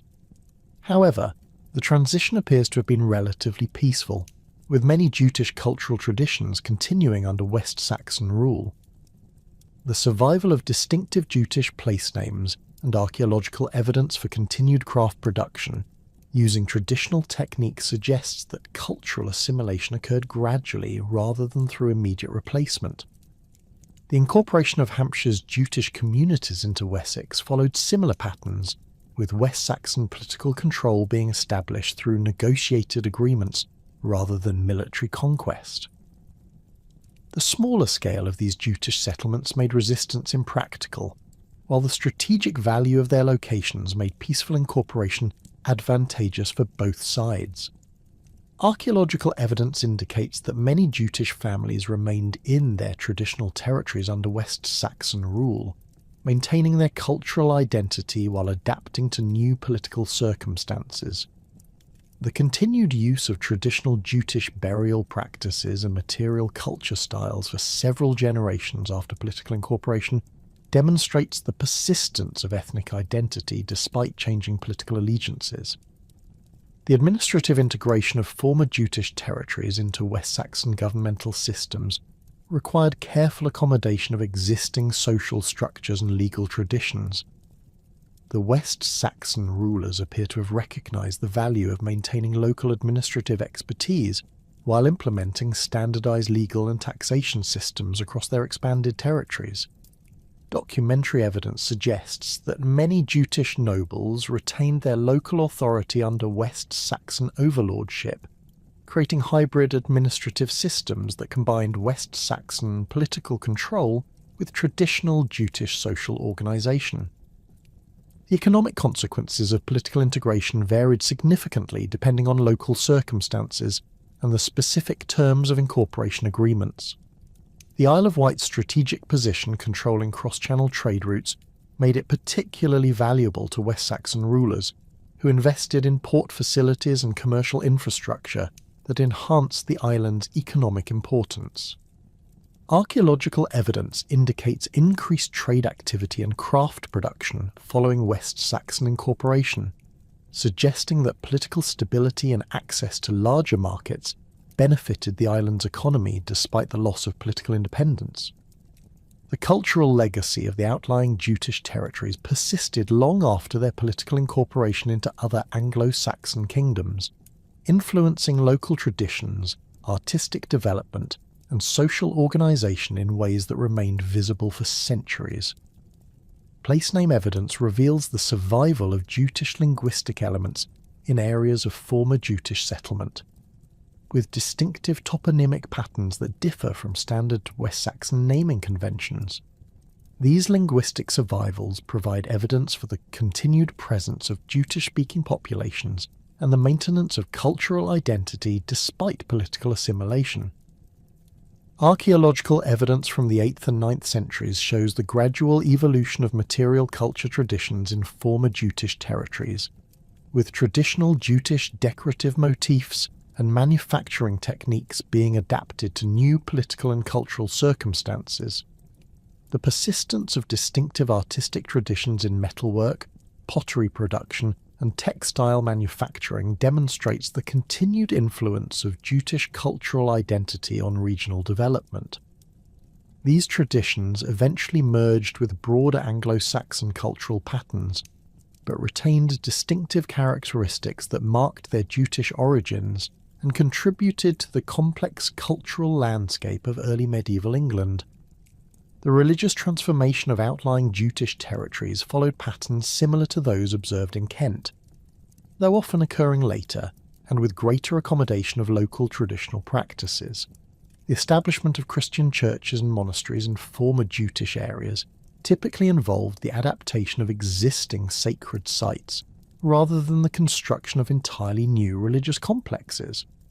Archaeological evidence suggests that many traditional Jutish religious practices continued alongside Christian observances for several generations, creating syncretic religious traditions that combine Germanic and Christian elements in distinctive regional variations.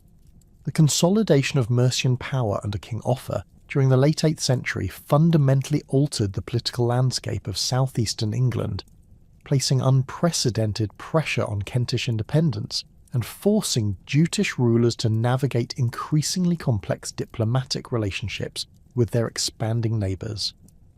Archaeological evidence from Canterbury and other major Kentish centres reveals significant changes in material culture and administrative practices during this period, indicating that Mercian influence extended far beyond simple military dominance to encompass economic control and cultural transformation. The distinctive Jutish artistic traditions that had flourished during the 6th and 7th centuries began showing clear Mercian stylistic influences, particularly in metalwork and manuscript illumination, suggesting that cultural assimilation accompanied political subordination. The Battle of Otford in 776 AD marked a crucial turning point in Kentish-Mercian relations, though the specific details of this engagement remain obscured by limited contemporary documentation. Archaeological investigations near the battle site have uncovered scattered weapon fragments and disturbed burial evidence that suggests a significant military encounter, though the scale and outcome remain subjects of scholarly debate.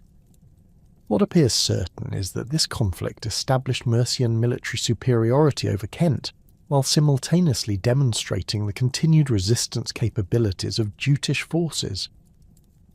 The aftermath of Otford saw the installation of Mercian-appointed governors in key Kentish administrative centres, effectively ending the political independence that had characterised the kingdom since its 5th century establishment. The gradual erosion of Kentish autonomy manifested itself through systematic changes in administrative structures, legal procedures, and economic relationships that integrated the former kingdom into Mercian governmental systems. Documentary evidence from Canterbury's cathedral archives reveals the replacement of traditional Jutish legal codes with Mercian administrative practices, though local customary laws continued to operate alongside the imposed systems.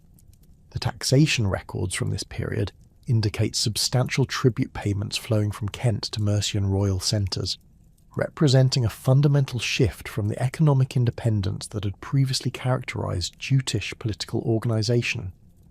Archaeological evidence from elite burial sites shows corresponding changes in grave good assemblages, with traditional Jutish status markers being replaced by Mercian-influenced luxury items that reflected the new political realities. The transformation of Canterbury from an independent royal centre into a Mercian administrative outpost required extensive modifications to existing governmental and ecclesiastical structures. The cathedral complex underwent significant architectural changes during this period, with new construction projects that incorporated Mercian artistic preferences while maintaining the basic organisational framework established during Augustine's mission. The scriptorium's manuscript production shifted toward texts that served Mercian administrative needs, though the preservation of earlier Kentish documents suggests that local clerical authorities maintained some degree of cultural autonomy despite political subordination. Archaeological excavations within the cathedral precinct have revealed substantial building modifications that created additional administrative spaces while reducing the ceremonial areas associated with independent royal functions.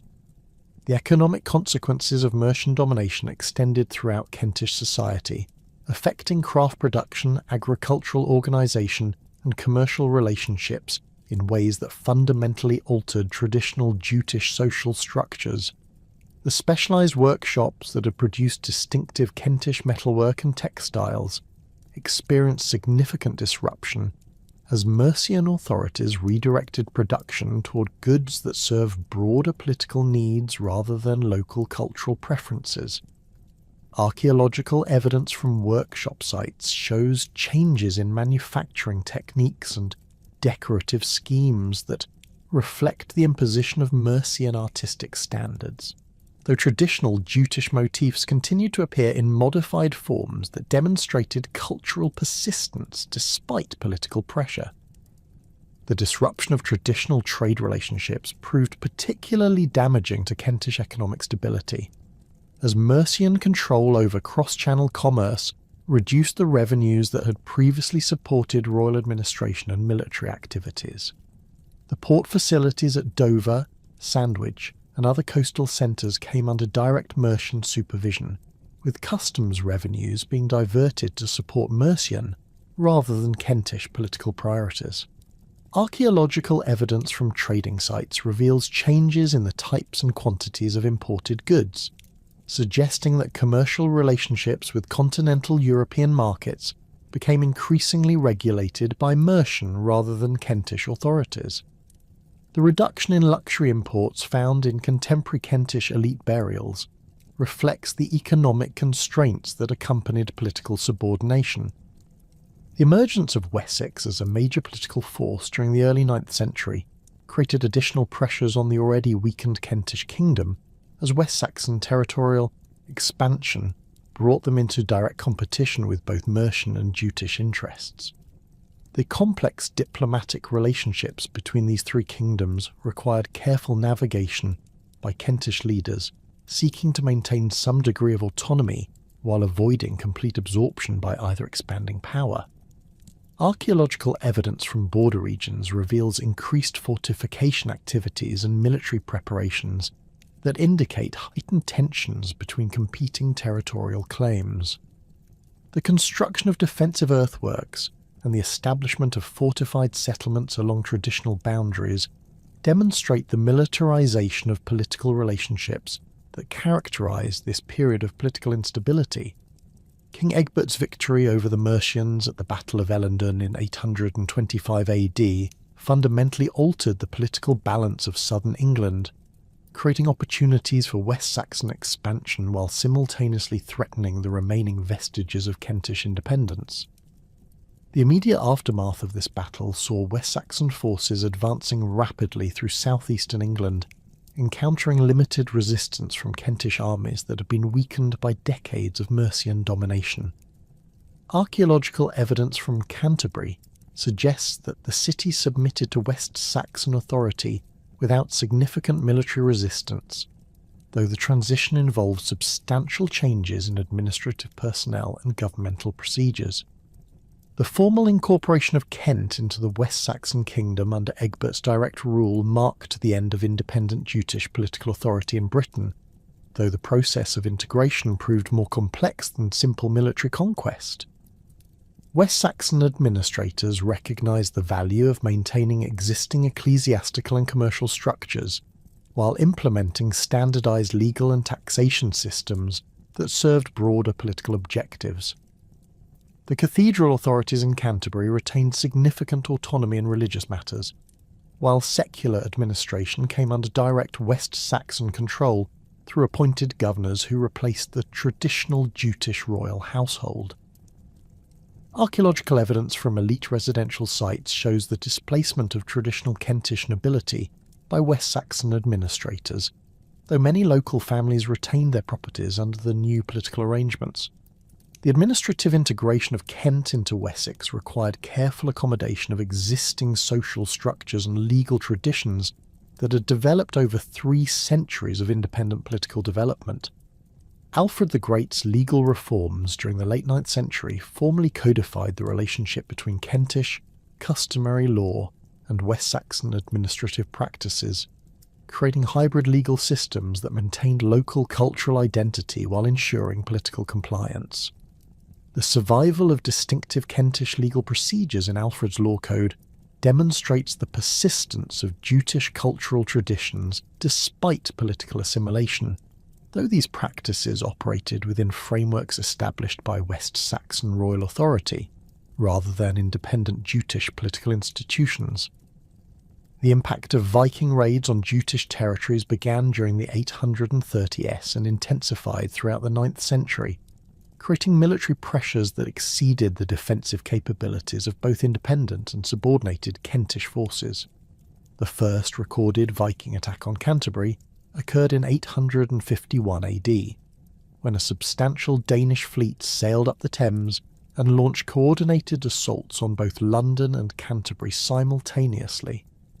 Archaeological evidence from Canterbury's defensive walls shows extensive damage and hasty repair work that corresponds to this period, with building materials scavenged from Roman structures being used to reinforce medieval fortifications.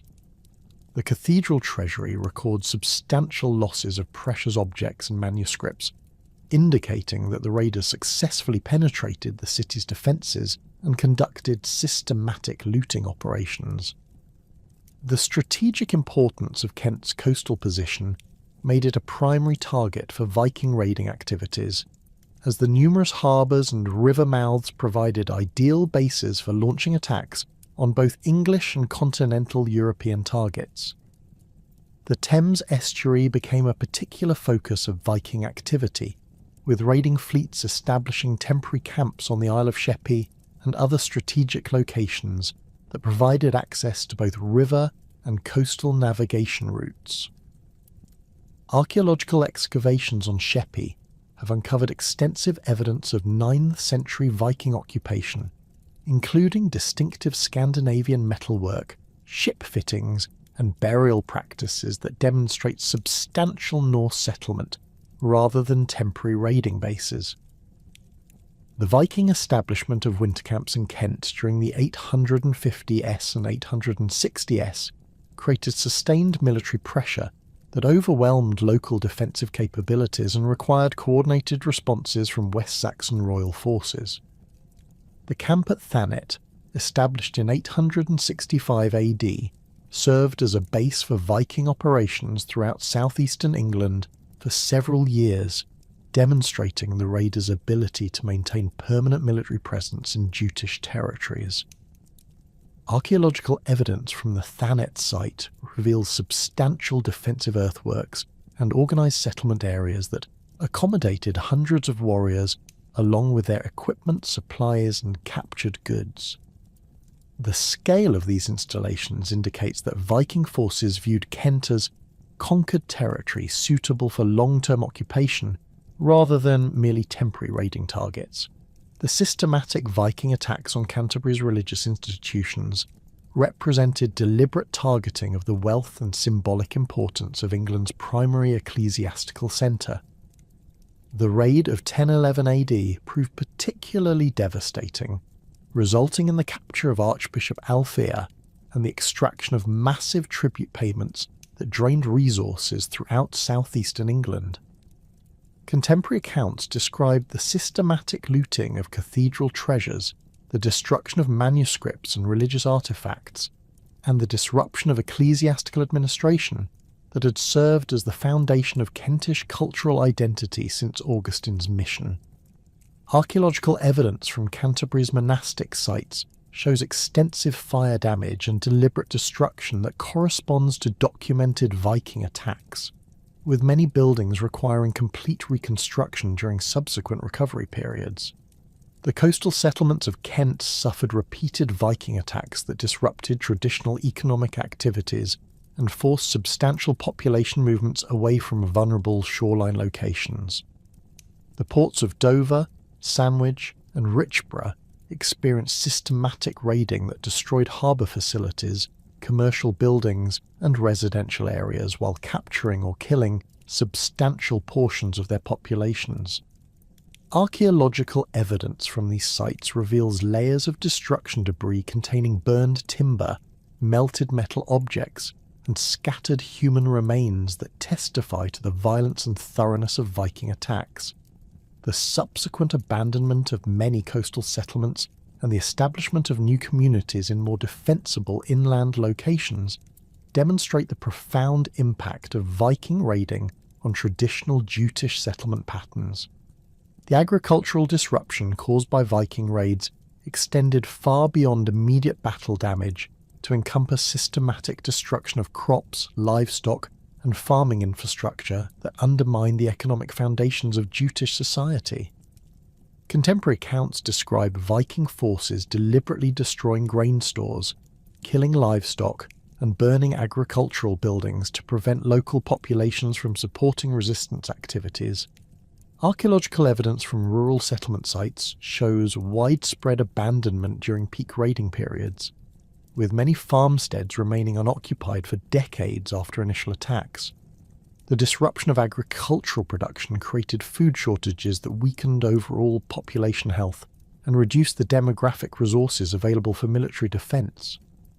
The Viking impact on Jutish territories extended beyond immediate military destruction to encompass long-term cultural and demographic changes that fundamentally altered the ethnic composition of southeastern England. The establishment of Scandinavian settlements in areas of former Jutish occupation introduced new cultural traditions, linguistic influences, and social structures that blended with surviving Germanic elements to create hybrid communities. Archaeological evidence from mixed Anglo-Scandinavian sites reveals material culture assemblages that combine traditional English and Norse elements in distinctive regional variations that reflect the complex cultural negotiations required for coexistence between different ethnic groups. The situation in Denmark during this same period reveals parallel processes of political consolidation and Viking expansion that affected Jutish homeland territories in ways that mirrored the pressures experienced in Britain. The emergence of unified Danish royal authority under Harald Bluetooth during the late 10th century created centralised political control that absorbed traditional Jutish tribal territories into broader Scandinavian administrative systems. Archaeological evidence from northern Jutland shows substantial changes in settlement organisation and material culture that reflect the integration of formerly independent Jutish communities into Danish royal administrative structures. The construction of ring fortresses and the standardisation of military equipment indicate systematic efforts to transform traditional tribal societies into components of centralised royal authority. The parallel experiences of Jutish communities in both Britain and Denmark demonstrate how the political consolidation characteristic of the 9th and 10th centuries affected Germanic tribal societies throughout northwestern Europe. The pressures that eliminated independent Jutish political authority in Kent operated simultaneously in Jutish homeland territories, where Danish royal expansion achieved similar results through different methods. The archaeological evidence from both regions shows comparable patterns of cultural transformation, political subordination, and demographic change that reflect broader historical processes rather than isolated regional developments. The ultimate disappearance of distinctive Jutish political identity resulted from these parallel pressures operating across the North Sea world that had originally connected Jutish communities in Denmark and Britain. The administrative records from Alfred's reign demonstrate how West Saxon authorities managed the integration of former Jutish territories while maintaining defensive capabilities against continuing Viking threats. The establishment of the Burh system in Kent created fortified centres at Canterbury, Rochester, and other strategic locations that provided both administrative coordination and military defence against Viking attacks. Archaeological excavations at these Burh sites reveal substantial defensive earthworks, organised street systems, and planned residential areas that accommodated both military garrisons and civilian populations. The success of these defensive measures in limiting Viking penetration of Kentish territories demonstrates the effectiveness of West Saxon administrative and military innovations, though at the cost of traditional Jutish political independence and cultural autonomy. The transformation of Jutish society during the 9th through 12th centuries represents a complex process of cultural negotiation that balanced the pressures of political integration with determined efforts to preserve distinctive ethnic traditions and legal practices. As West Saxon authority consolidated throughout southeastern England and Danish royal power absorbed Jutish homeland territories, the descendants of the original Jutish settlers found themselves navigating increasingly sophisticated strategies for maintaining cultural identity within expanding Anglo-Saxon administrative systems. Archaeological evidence from Canterbury, Rochester, and other former Jutish centres reveals material culture assemblages that demonstrate both adaptation to broader English cultural norms and the persistence of distinctively Jutish manufacturing techniques, decorative preferences, and social organisation patterns.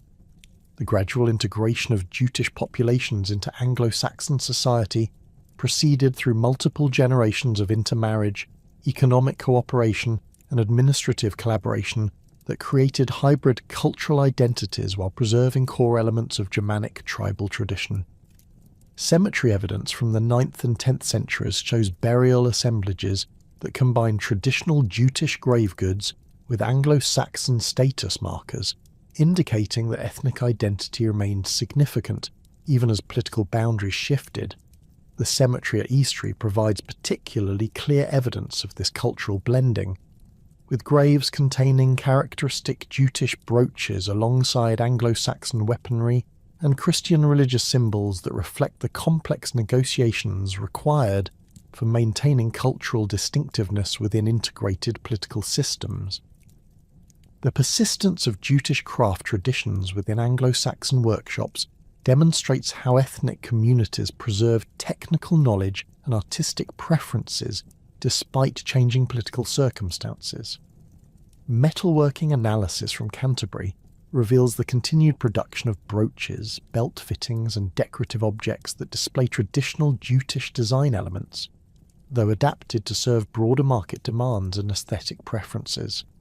The distinctive animal ornamentation and geometric patterns that had characterised early Jutish metalwork evolved during this period to incorporate Anglo-Saxon and Carolingian artistic influences while maintaining recognisable Jutish stylistic elements. Chemical analysis of bronze alloys indicates that Jutish craftsmen continued using traditional metalworking techniques learned from their ancestors, though they adapted these methods to work with new raw material sources and different customer requirements. Pottery production in former Jutish territories reveals similar patterns of cultural continuity within changing economic contexts. The angular rim treatments and decorative schemes characteristic of early Jutish ceramics persisted in modified forms throughout the 9th and 10th centuries, though vessel shapes and surface treatments show increasing standardization that reflects integration into broader Anglo-Saxon commercial networks. Petrographic analysis of ceramic fabrics demonstrates that Jutish potters maintained traditional clay preparation and firing techniques while adapting their products to serve expanding regional markets that demanded different functional characteristics and aesthetic preferences. Textile production evidence from archaeological contexts reveals the persistence of distinctive Jutish weaving techniques and decorative patterns that continue to mark ethnic identity long after political integration. The tablet weaving traditions that had produced elaborate borders for Jutish garments evolved during this period to create decorative elements for Anglo-Saxon clothing styles, demonstrating how traditional craft and knowledge adapted to serve new cultural requirements while maintaining technical distinctiveness. Analysis of textile impressions preserved on metal objects shows that Jutish communities continued producing fabrics with characteristic geometric patterns and colour combinations, that reflected ancestral design preferences, though these textiles were incorporated into garment styles that conformed to broader Anglo-Saxon fashion trends.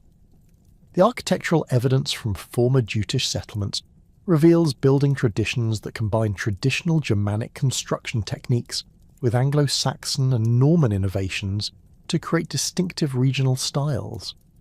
The timber halls excavated at Yevering and other high-status sites show modifications during the 9th and 10th centuries that adapted traditional Jutish spatial organisation to accommodate Anglo-Saxon administrative and ceremonial requirements. These buildings retained the substantial scale and internal organisation patterns characteristic of Germanic hall construction, while incorporating stone foundations, improved heating systems, and decorative elements that reflected integration into Anglo-Saxon elite culture. The persistence of traditional spatial relationships within these modified structures demonstrates how architectural practices served to maintain cultural identity while adapting to changing political and social circumstances. The legal traditions that survived within the Kentish legal code represent perhaps the most significant evidence for Jutish cultural persistence within Anglo-Saxon governmental systems. The distinctive compensation schedules, property rights provisions, and procedural requirements that characterised early Jutish law continue to operate alongside Anglo-Saxon legal innovations throughout the medieval period, creating hybrid legal systems that accommodated both traditional Germanic customs and evolving administrative requirements. Documentary analysis reveals that Kentish legal procedures retained distinctive characteristics that differed from standard Anglo-Saxon practices, particularly in matters involving property inheritance, marriage regulations, and compensation for personal injury. These legal distinctions provided formal mechanisms for preserving Jutish cultural practices within the broader framework of Anglo-Saxon governmental authority. The survival of Kentish legal distinctiveness required continuous negotiation between local communities seeking to maintain traditional practices and royal administrators implementing standardised legal procedures throughout the kingdom. The law codes issued by Alfred the Great and his successors demonstrate systematic efforts to accommodate Kentish legal traditions while ensuring compliance with royal authority and administrative efficiency. The specific provisions that recognise traditional Kentish inheritance practices, marriage customs, and compensation schedules indicate that Anglo-Saxon rulers understood the political importance of maintaining local cultural autonomy within centralised governmental systems. Archaeological evidence from legal assembly sites shows continued use of traditional meeting places for conducting legal proceedings according to customary procedures, though these activities operated within frameworks established by royal administrative authority. The ecclesiastical records from Canterbury Cathedral provide detailed evidence for how Christian institutions served both to integrate Jutish communities into broader Anglo-Saxon culture and to preserve distinctive aspects of early Germanic Christian traditions.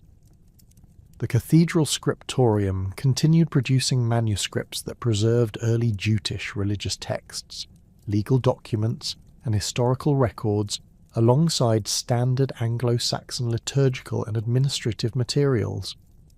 The survival of distinctive Jutish saints' lives, miracle collections, and ecclesiastical histories demonstrates how religious institutions maintained cultural memory while adapting to evolving theological and administrative requirements. Analysis of manuscript illumination from this period reveals artistic traditions that combine Jutish decorative motifs with Anglo-Saxon and continental European stylistic influences, creating hybrid artistic forms that reflected the complex cultural negotiations characteristic of this period. The preservation of early Jutish Christian scholarly works within Canterbury's monastic libraries reflects systematic efforts by ecclesiastical authorities to maintain intellectual traditions that connected contemporary religious practices with the foundational period of English Christianity.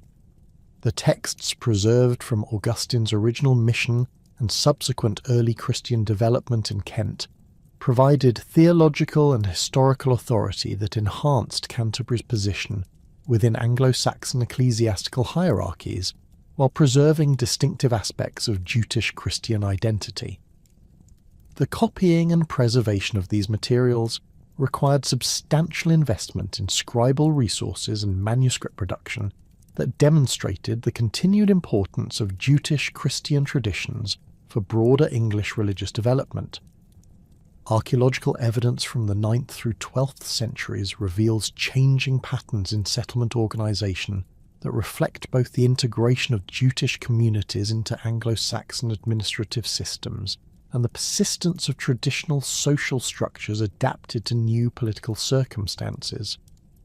Rural settlements in former Jutish territories show modifications in building layouts and defensive arrangements that accommodated Anglo-Saxon administrative requirements while maintaining traditional family-based social organisation.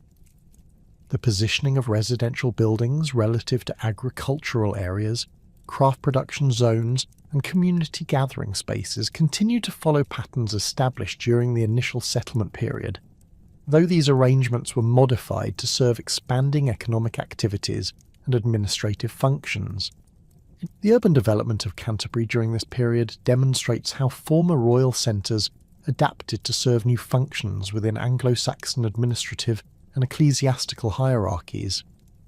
Archaeological excavations reveal substantial building projects that created additional administrative facilities, expanded commercial areas, and improved defensive capabilities while preserving the basic urban organisation established during the early Jutish period.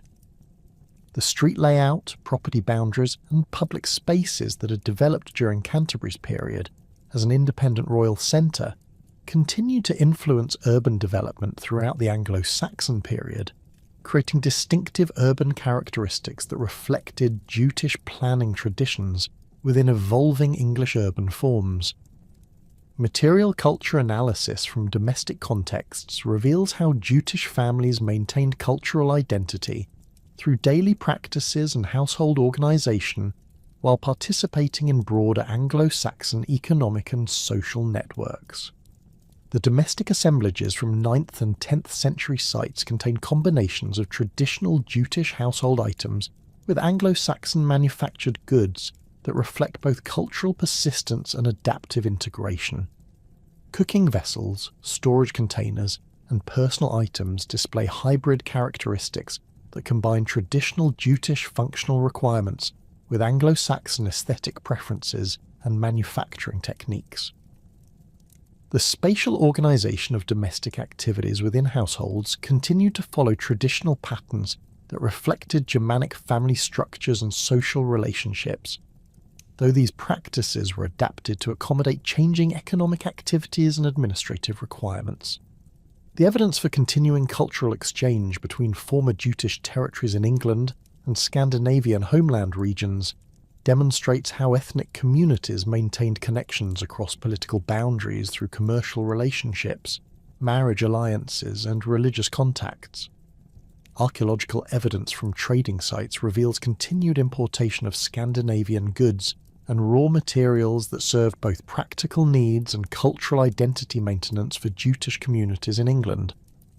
The types of imported objects, including distinctive metalwork, amber jewellery, and specialised craft tools, suggest that these commercial relationships served cultural as well as economic functions by providing access to traditional materials and artistic influences that supported the continuation of ethnic craft traditions. The linguistic evidence for Jutish cultural persistence within Anglo-Saxon England reveals complex patterns of language maintenance and adaptation that reflected broader processes of cultural integration and identity preservation.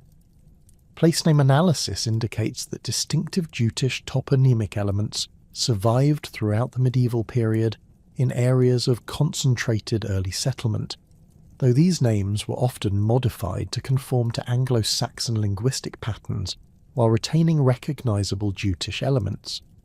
The survival of specialised vocabulary related to legal procedures, craft techniques, and social organisation demonstrates how Jutish communities maintained linguistic distinctiveness in specific cultural domains while adopting Anglo-Saxon language for broader communication and administrative functions.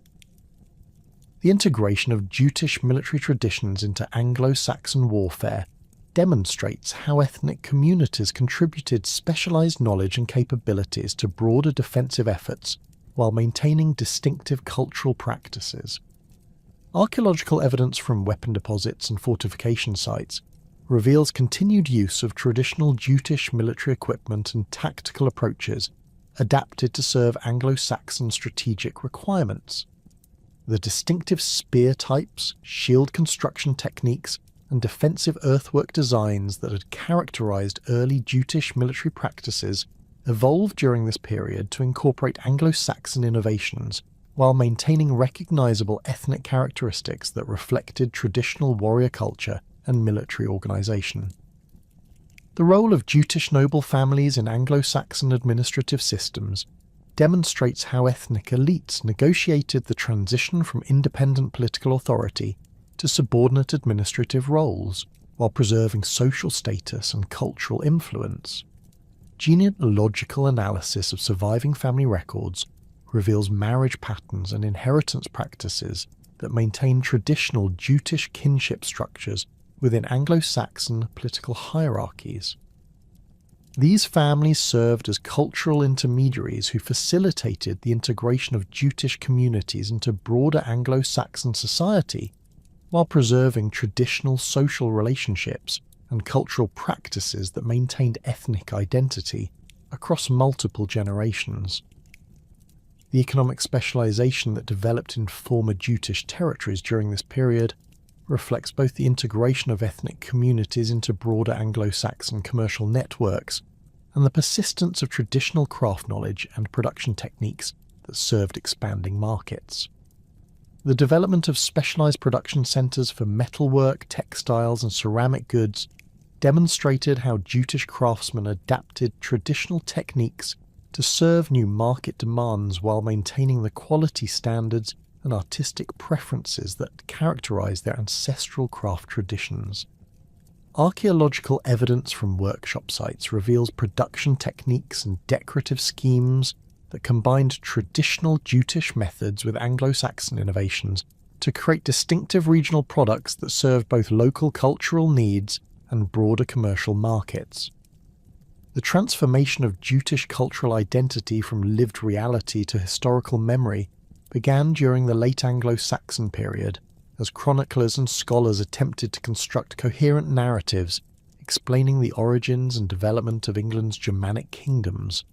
The Venerable Bede's Ecclesiastical History of the English People, completed around 731 AD, established the foundational framework for understanding Jutish origins that would influence historical interpretation for centuries.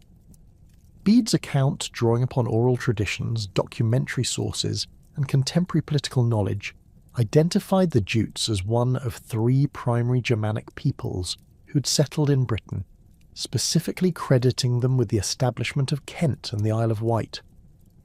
His description of Jutish origins in the country of the Jutes adjacent to the Angles provided later medieval writers with geographical specificity that shaped subsequent historical understanding, though modern archaeological evidence suggests more complex migration patterns than Bede's streamlined narrative indicates. The Anglo-Saxon Chronicle, compiled during Alfred's reign and continued by successive generations of chroniclers, preserved and expanded upon Bede's account while adding specific chronological details and legendary material that reflected the political concerns of later periods. The Chronicle's entries for the mid-5th century describe Hengist and Horsa's arrival in 449 AD and their subsequent establishment of Jutish authority in Kent, providing narrative coherence that served both historical documentation and political legitimation for later Kentish rulers. These chroniclers drew upon existing oral traditions, genealogical records, and documentary materials to construct accounts that balanced historical accuracy with political utility, creating narratives that explained contemporary political arrangements through reference to ancient tribal origins and heroic foundations. The development of origin myths surrounding Jutish settlement in Britain reflected broader medieval concerns with establishing legitimate genealogical connections between contemporary rulers and ancient Germanic heroes. The legendary accounts of Hengist and Horsa evolved during the 9th and 10th centuries to incorporate elements from continental Germanic heroic poetry, Scandinavian saga traditions, and Christian historical writing, creating composite narratives that served multiple cultural functions. These stories provided not only historical explanations for political origins, but also moral exemplars, entertainment, and cultural identity markers that connected Anglo-Saxon communities with their Germanic ancestral heritage. The archaeological evidence for 5th century Germanic settlement in Kent supports the basic historical framework of these accounts, while revealing greater complexity in the actual migration and settlement processes than the legendary narratives suggest. Medieval chroniclers working during the Norman period and later demonstrated increasing sophistication in their treatment of early English history, though their accounts of Jutish origins often reflected contemporary political concerns rather than historical accuracy. Henry of Huntingdon's History of the English People, completed around 1154, expanded upon earlier accounts by incorporating additional legendary material and attempting to reconcile conflicting traditions about Germanic settlement patterns.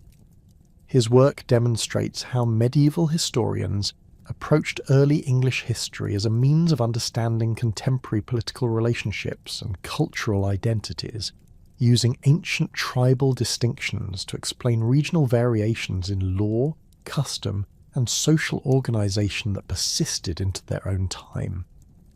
The survival of distinctive Kentish legal practices and cultural traditions provided these chroniclers with evidence for ancient tribal origins that supported their historical reconstructions. The preservation of Jutish historical memory through place names represents one of the most enduring legacies of early Germanic settlement in southeastern England. Toponymic analysis reveals numerous locations throughout Kent and the Isle of Wight that preserve linguistic elements consistent with Jutish dialects and settlement patterns, though these names often underwent phonetic modifications that reflected later linguistic developments. The concentration of place names ending in inga, indicating tribal or family group settlements, appears most densely in areas where archaeological evidence confirms substantial early Germanic occupation, suggesting that Jutish communities imposed their own naming conventions on the British landscape during the initial settlement period. Names such as Eastry, Fingalsham and Sturry preserve Germanic linguistic elements that differ from standard Anglo-Saxon toponymic patterns, indicating the persistence of distinctive Jutish dialectical features that survived political integration into broader Anglo-Saxon administrative systems. The survival of Jutish legal customs within the Kentish legal code provided medieval chroniclers with concrete evidence for ancient tribal distinctiveness that supported their historical narratives about Germanic origins and settlement patterns. The compensation schedules, inheritance practices, and procedural requirements preserved in Kentish law displayed characteristics that differed significantly from standard Anglo-Saxon legal traditions, suggesting the persistence of ancient Germanic customary practices that had developed independently from neighbouring Saxon and Anglian legal systems. Medieval legal scholars recognise these distinctions as evidence for ancient tribal origins, using legal analysis to support historical arguments about ethnic boundaries and cultural development during the early Anglo-Saxon period.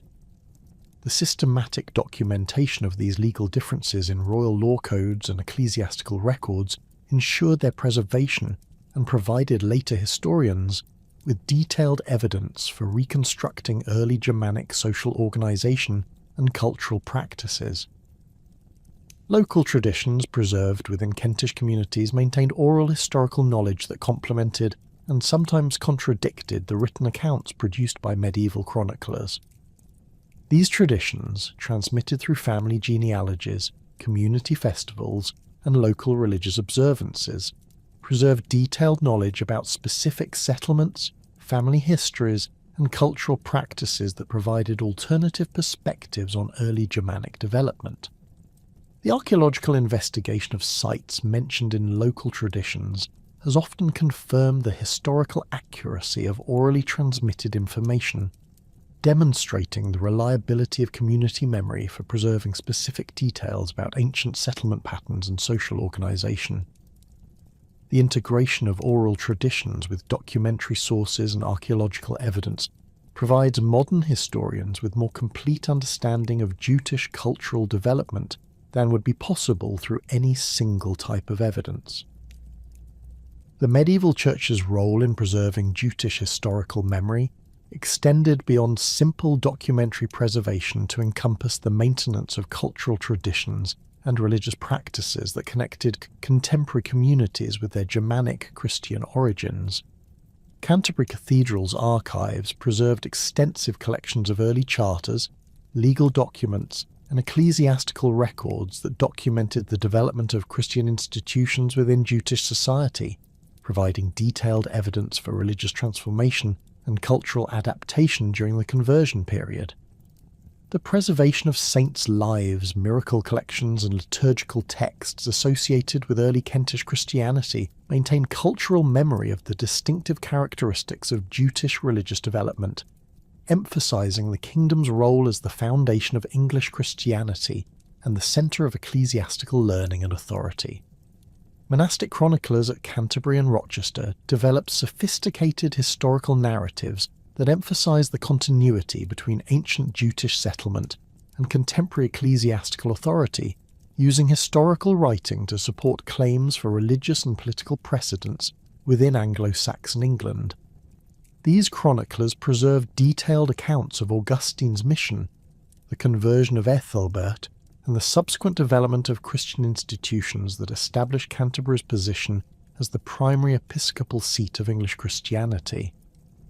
Their historical works combined documentary evidence with oral traditions and theological interpretation to create comprehensive narratives that explained contemporary ecclesiastical arrangements through reference to ancient Jutish political and religious development, ensuring that Jutish historical memory remained central to English Christian identity. The scholarly debates that emerged during the medieval and early modern periods regarding the extent and significance of Jutish settlement reflected broader intellectual developments in historical methodology and ethnic theory that influenced European scholarly culture. Medieval chroniclers had generally accepted Bede's account of tripartite Germanic settlement without extensive critical analysis, but Renaissance humanist scholars began applying more rigorous analytical methods to early historical sources, questioning traditional narratives and seeking additional evidence to support or refute established historical interpretations. The development of comparative linguistic analysis, archaeological investigation, and documentary criticism during the 16th and 17th centuries provided scholars with new tools for evaluating historical claims about ethnic origins and cultural development, leading to increasingly sophisticated debates about the reliability and interpretation of early medieval sources. The antiquarian movement of the 16th and 17th centuries generated renewed interest in early English history and Germanic origins, leading to systematic efforts to collect, preserve, and analyse historical sources related to Anglo-Saxon settlement and cultural development. Scholars such as William Camden, John Leland, and later antiquarians conducted extensive field research, documentary analysis, and comparative studies that provided new evidence for understanding early Germanic settlement patterns and cultural practices. Their work often focused specifically on Jutish territories in Kent and the Isle of Wight, where the survival of distinctive place names, legal customs, and archaeological remains provided rich material for historical reconstruction and cultural analysis. The systematic documentation of these materials established foundations for modern historical scholarship while preserving important evidence that might otherwise have been lost through neglect or destruction. The relationship between historical Jutes in Britain and the medieval inhabitants of Jutland in Denmark became a subject of increasing scholarly interest as comparative historical methods developed during the early modern period. Medieval chroniclers had generally assumed continuity between ancient Germanic tribes and contemporary Scandinavian populations, but systematic comparative analysis revealed complex patterns of cultural development and political change that challenged simple ethnic continuity models. The archaeological investigation of Danish sites during the 19th and 20th centuries provided evidence for substantial cultural and demographic changes in Jutland during the medieval period, suggesting that the relationship between ancient Jutes and later Danish populations was more complex than earlier historians had recognised. The development of unified Danish royal authority during the 10th and 11th centuries had absorbed traditional Jutish tribal territories into broader Scandinavian administrative systems, creating new political and cultural identities that obscured ancient tribal distinctions. Archaeological evidence from medieval Jutland reveals significant changes in settlement organisation, material culture, and social structure that reflect the integration of formerly independent Jutish communities into Danish royal administrative systems. The construction of ring fortresses during Harald Bluetooth's reign established centralised military control over traditional tribal territories, while the standardisation of military equipment and administrative practices created unified cultural norms that replaced earlier tribal distinctions.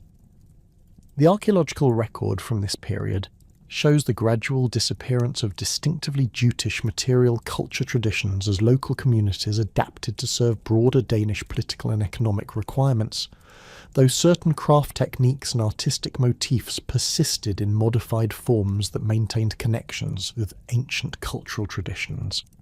The linguistic evidence for continuity between ancient Jutish dialects and medieval Danish speech patterns provides complex testimony about ethnic and cultural development in Jutland during the medieval period.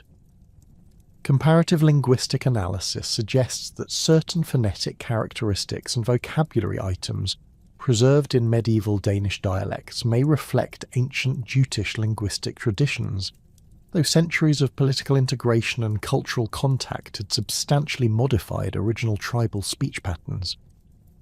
The place names preserved throughout Jutland contain elements that appear consistent with reconstructed Proto-Germanic linguistic forms, suggesting some continuity with ancient settlement patterns, though the specific relationship between ancient tribal dialects and medieval regional speech variations remains subject to scholarly debate and ongoing linguistic research.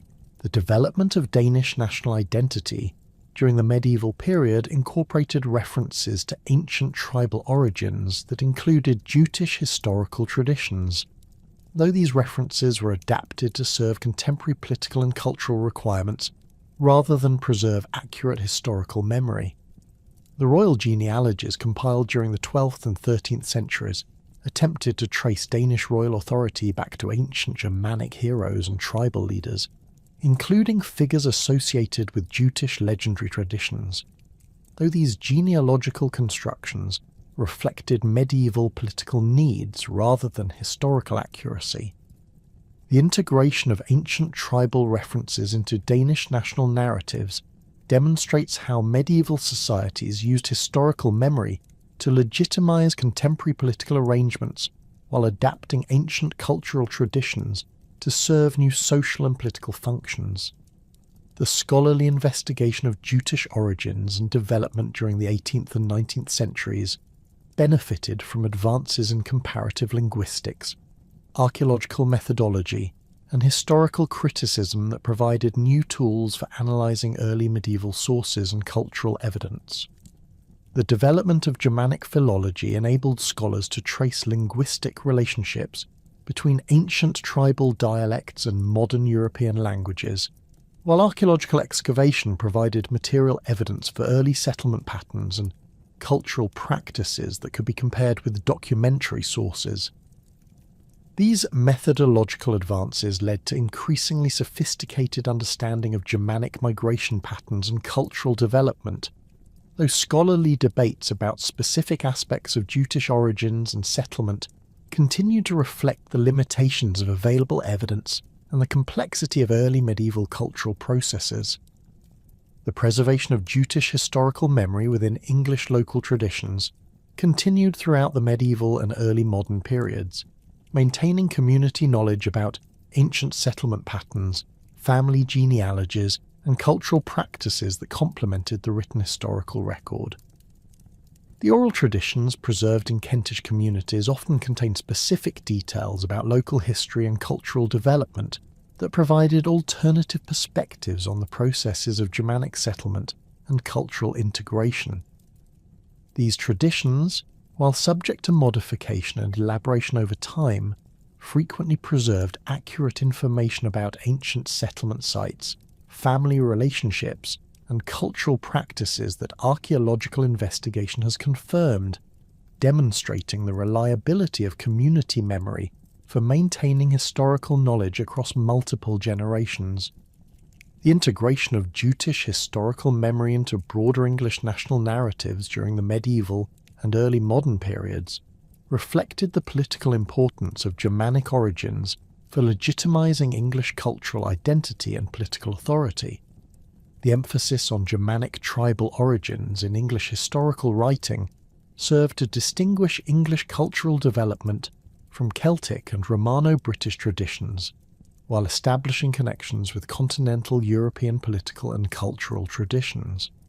The specific role attributed to Jutish settlement in establishing English Christianity and legal traditions provided these historical narratives with religious and institutional legitimacy that supported claims for English political and cultural superiority within European contexts. Though these interpretations often reflected contemporary political concerns rather than accurate historical understanding of early medieval cultural development. The systematic archaeological investigation of Jutish sites began in earnest during the Victorian period, when antiquarian enthusiasm combined with emerging scientific methodologies to produce the first comprehensive studies of early medieval Germanic material culture in Britain. The excavations conducted by Charles Roach Smith at Richborough and other Kentish sites during the 1850s established foundational collections of Jutish artefacts while demonstrating the potential for archaeological evidence to illuminate historical processes that remained obscure in documentary sources. Smith's meticulous cataloguing of grave goods, pottery assemblages and structural remains provided baseline data that enabled subsequent generations of archaeologists to develop more sophisticated analytical frameworks for understanding Germanic settlement patterns and cultural development. The discovery of the Fingalsham Cemetery in 1928 marked a watershed moment in Jutish archaeological studies, revealing one of the most complete and well-preserved early medieval Germanic burial grounds in northwestern Europe. The excavations conducted by Audrey Meany and Sonia Chadwick Hawkes between 1959 and 1967 uncovered over 240 graves spanning the period from the late 5th through 7th centuries, providing unprecedented insights into Jutish social organisation, craft production, and cultural practices. The exceptional preservation conditions at Fingalsham allowed for detailed analysis of organic materials including textiles, leather, and wood that rarely survive in other archaeological contexts, revealing sophisticated manufacturing techniques and decorative traditions that demonstrated the high level of artistic achievement attained by early Jutish craftsmen.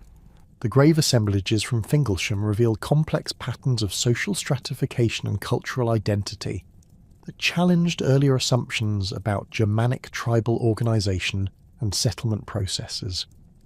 The burials contained elaborate combinations of locally manufactured and imported goods that demonstrated extensive trade networks connecting Jutish communities with continental European markets, Scandinavian production centres, and Mediterranean commercial systems.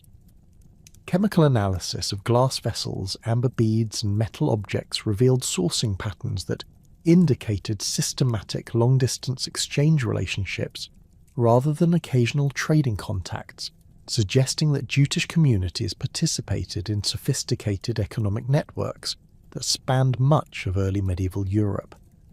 The application of scientific dating techniques to Jutish archaeological sites during the mid-20th century revolutionized scholarly understanding of Germanic migration chronology and settlement development. Radiocarbon dating of organic materials from cemetery and settlement contexts provided precise chronological frameworks that enabled archaeologists to trace the development of Jutish material culture with unprecedented accuracy. The dating evidence from sites such as Eastry, Sarre and Dover demonstrated that substantial Germanic settlement in Kent began during the mid-5th century and continued through organised community establishment rather than gradual cultural diffusion, supporting documentary accounts of coordinated migration while revealing greater complexity in the actual settlement processes than literary sources suggested. Dendrochronological analysis of timber structures from Jutish hall sites provided additional chronological precision while revealing sophisticated construction techniques and architectural traditions that reflected both continental Germanic building practices and local adaptations to British environmental conditions.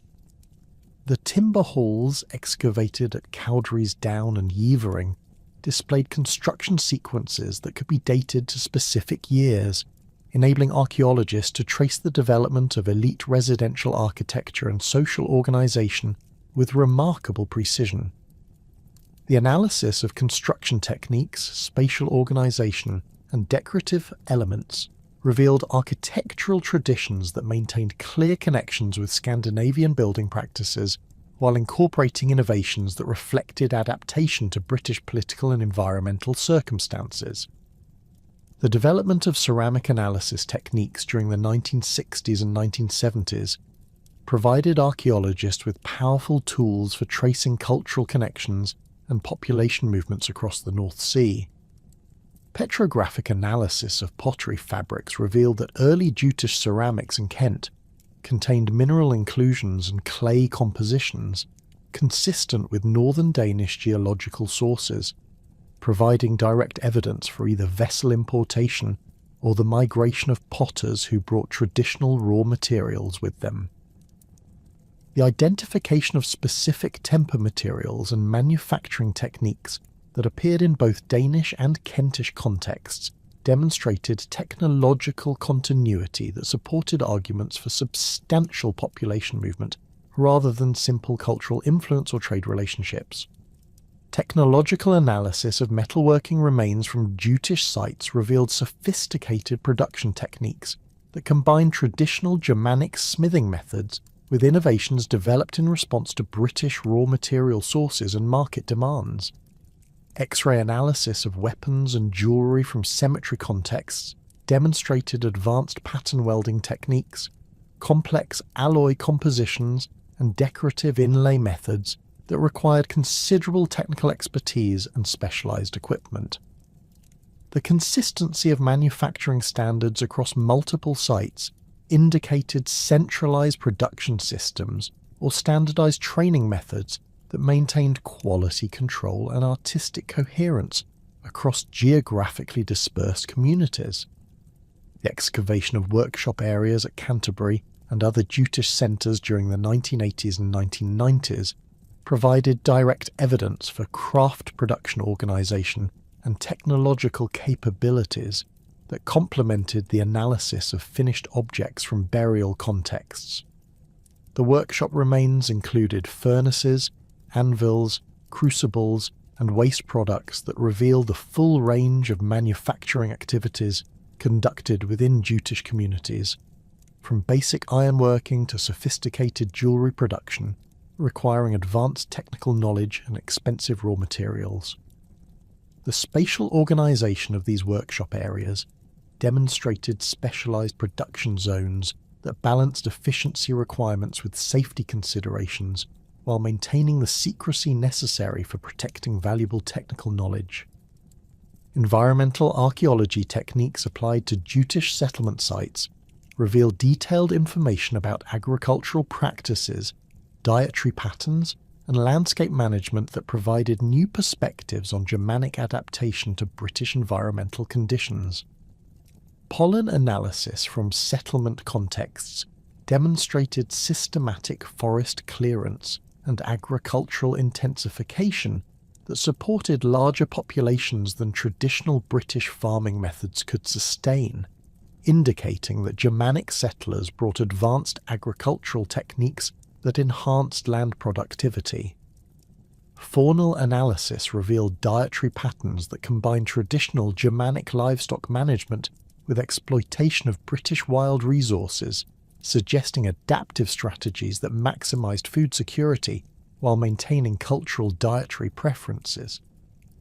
The application of isotope analysis to skeletal remains from Jutish cemeteries during the 1990s and 2000s provided revolutionary insights into population mobility and demographic composition that directly addressed long-standing debates about the scale and nature of Germanic migration. Strontium isotope analysis of tooth enamel revealed that many individuals buried in early Kentish cemeteries had spent their childhood years in regions with geological signatures consistent with Scandinavia, providing direct biological evidence for substantial population movement from Denmark to Britain. Oxygen isotope analysis provided additional evidence for individual mobility patterns, revealing complex migration histories that included multi-generational movements and return migrations that maintained connections between British and continental communities. Carbon isotope analysis of skeletal remains revealed dietary patterns that reflected both cultural preferences and environmental adaptations, demonstrating how Germanic settlers maintained traditional dietary practices while adapting to British agricultural systems and available food resources. The isotopic signatures indicated diets that included substantial amounts of marine protein, consistent with coastal settlement patterns and exploitation of British marine resources that supplemented traditional Germanic agricultural products. The comparison of isotopic signatures between different cemetery populations revealed variations in diet and mobility that reflected social stratification and economic specialization within Jutish communities. DNA analysis of skeletal remains from Jutish cemetery sites, beginning in the early 2000s, provided unprecedented insights into population genetics and ethnic composition that directly addressed fundamental questions about Germanic migration and settlement processes. Mitochondrial DNA analysis revealed genetic signatures that connected British Germanic populations with Scandinavian and Northern German ancestral groups, supporting archaeological evidence for substantial population movement while revealing greater genetic diversity than simple migration models would predict. Y chromosome analysis provided additional evidence for male-mediated migration patterns that corresponded with archaeological evidence for warrior-led settlement groups, though the genetic data also revealed substantial female migration that indicated family-based community movement rather than purely military conquest.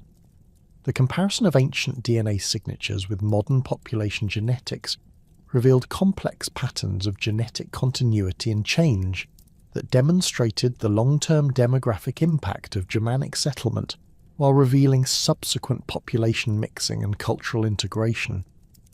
The genetic evidence indicated that Germanic settlers contributed substantially to the gene pool of southeastern England, though the specific proportions varied significantly between different regions and social groups. The persistence of Scandinavian genetic markers in modern British populations provided evidence for the lasting demographic impact of early medieval migration, while demonstrating the complex processes of population mixing and cultural integration that characterized post-migration development.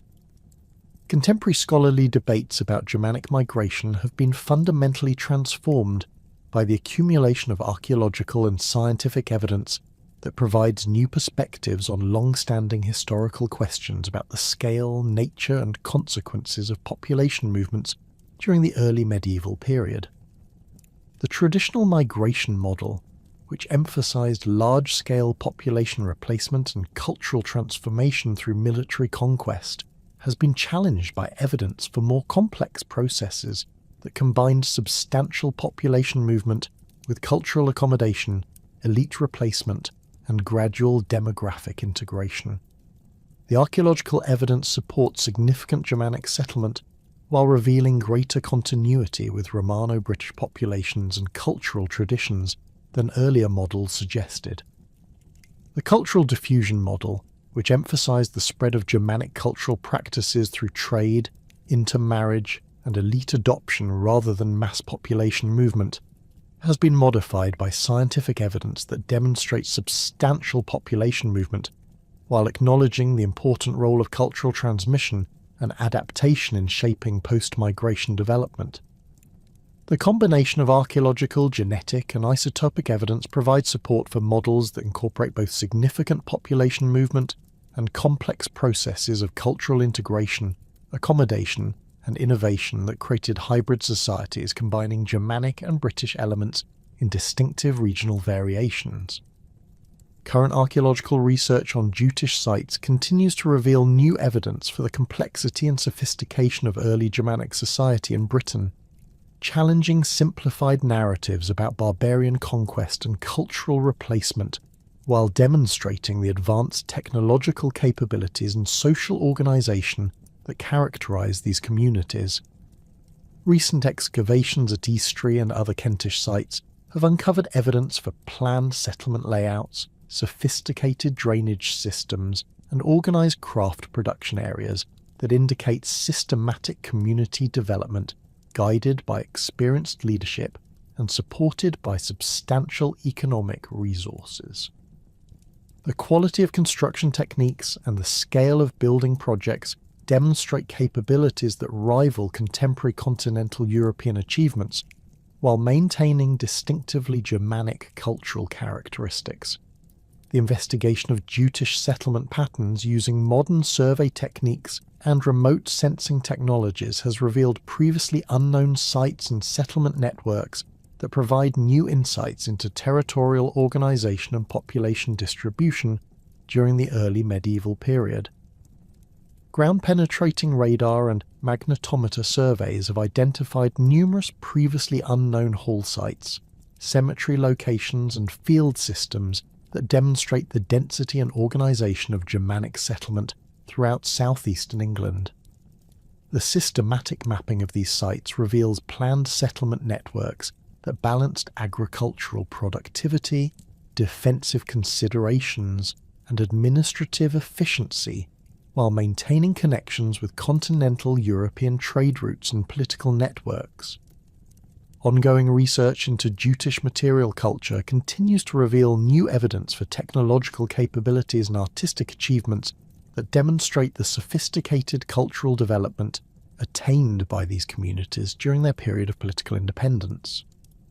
Recent analysis of metalworking remains has revealed previously unknown techniques for producing complex alloys, creating intricate decorative inlays, and achieving sophisticated surface treatments that required advanced metallurgical knowledge and specialized equipment.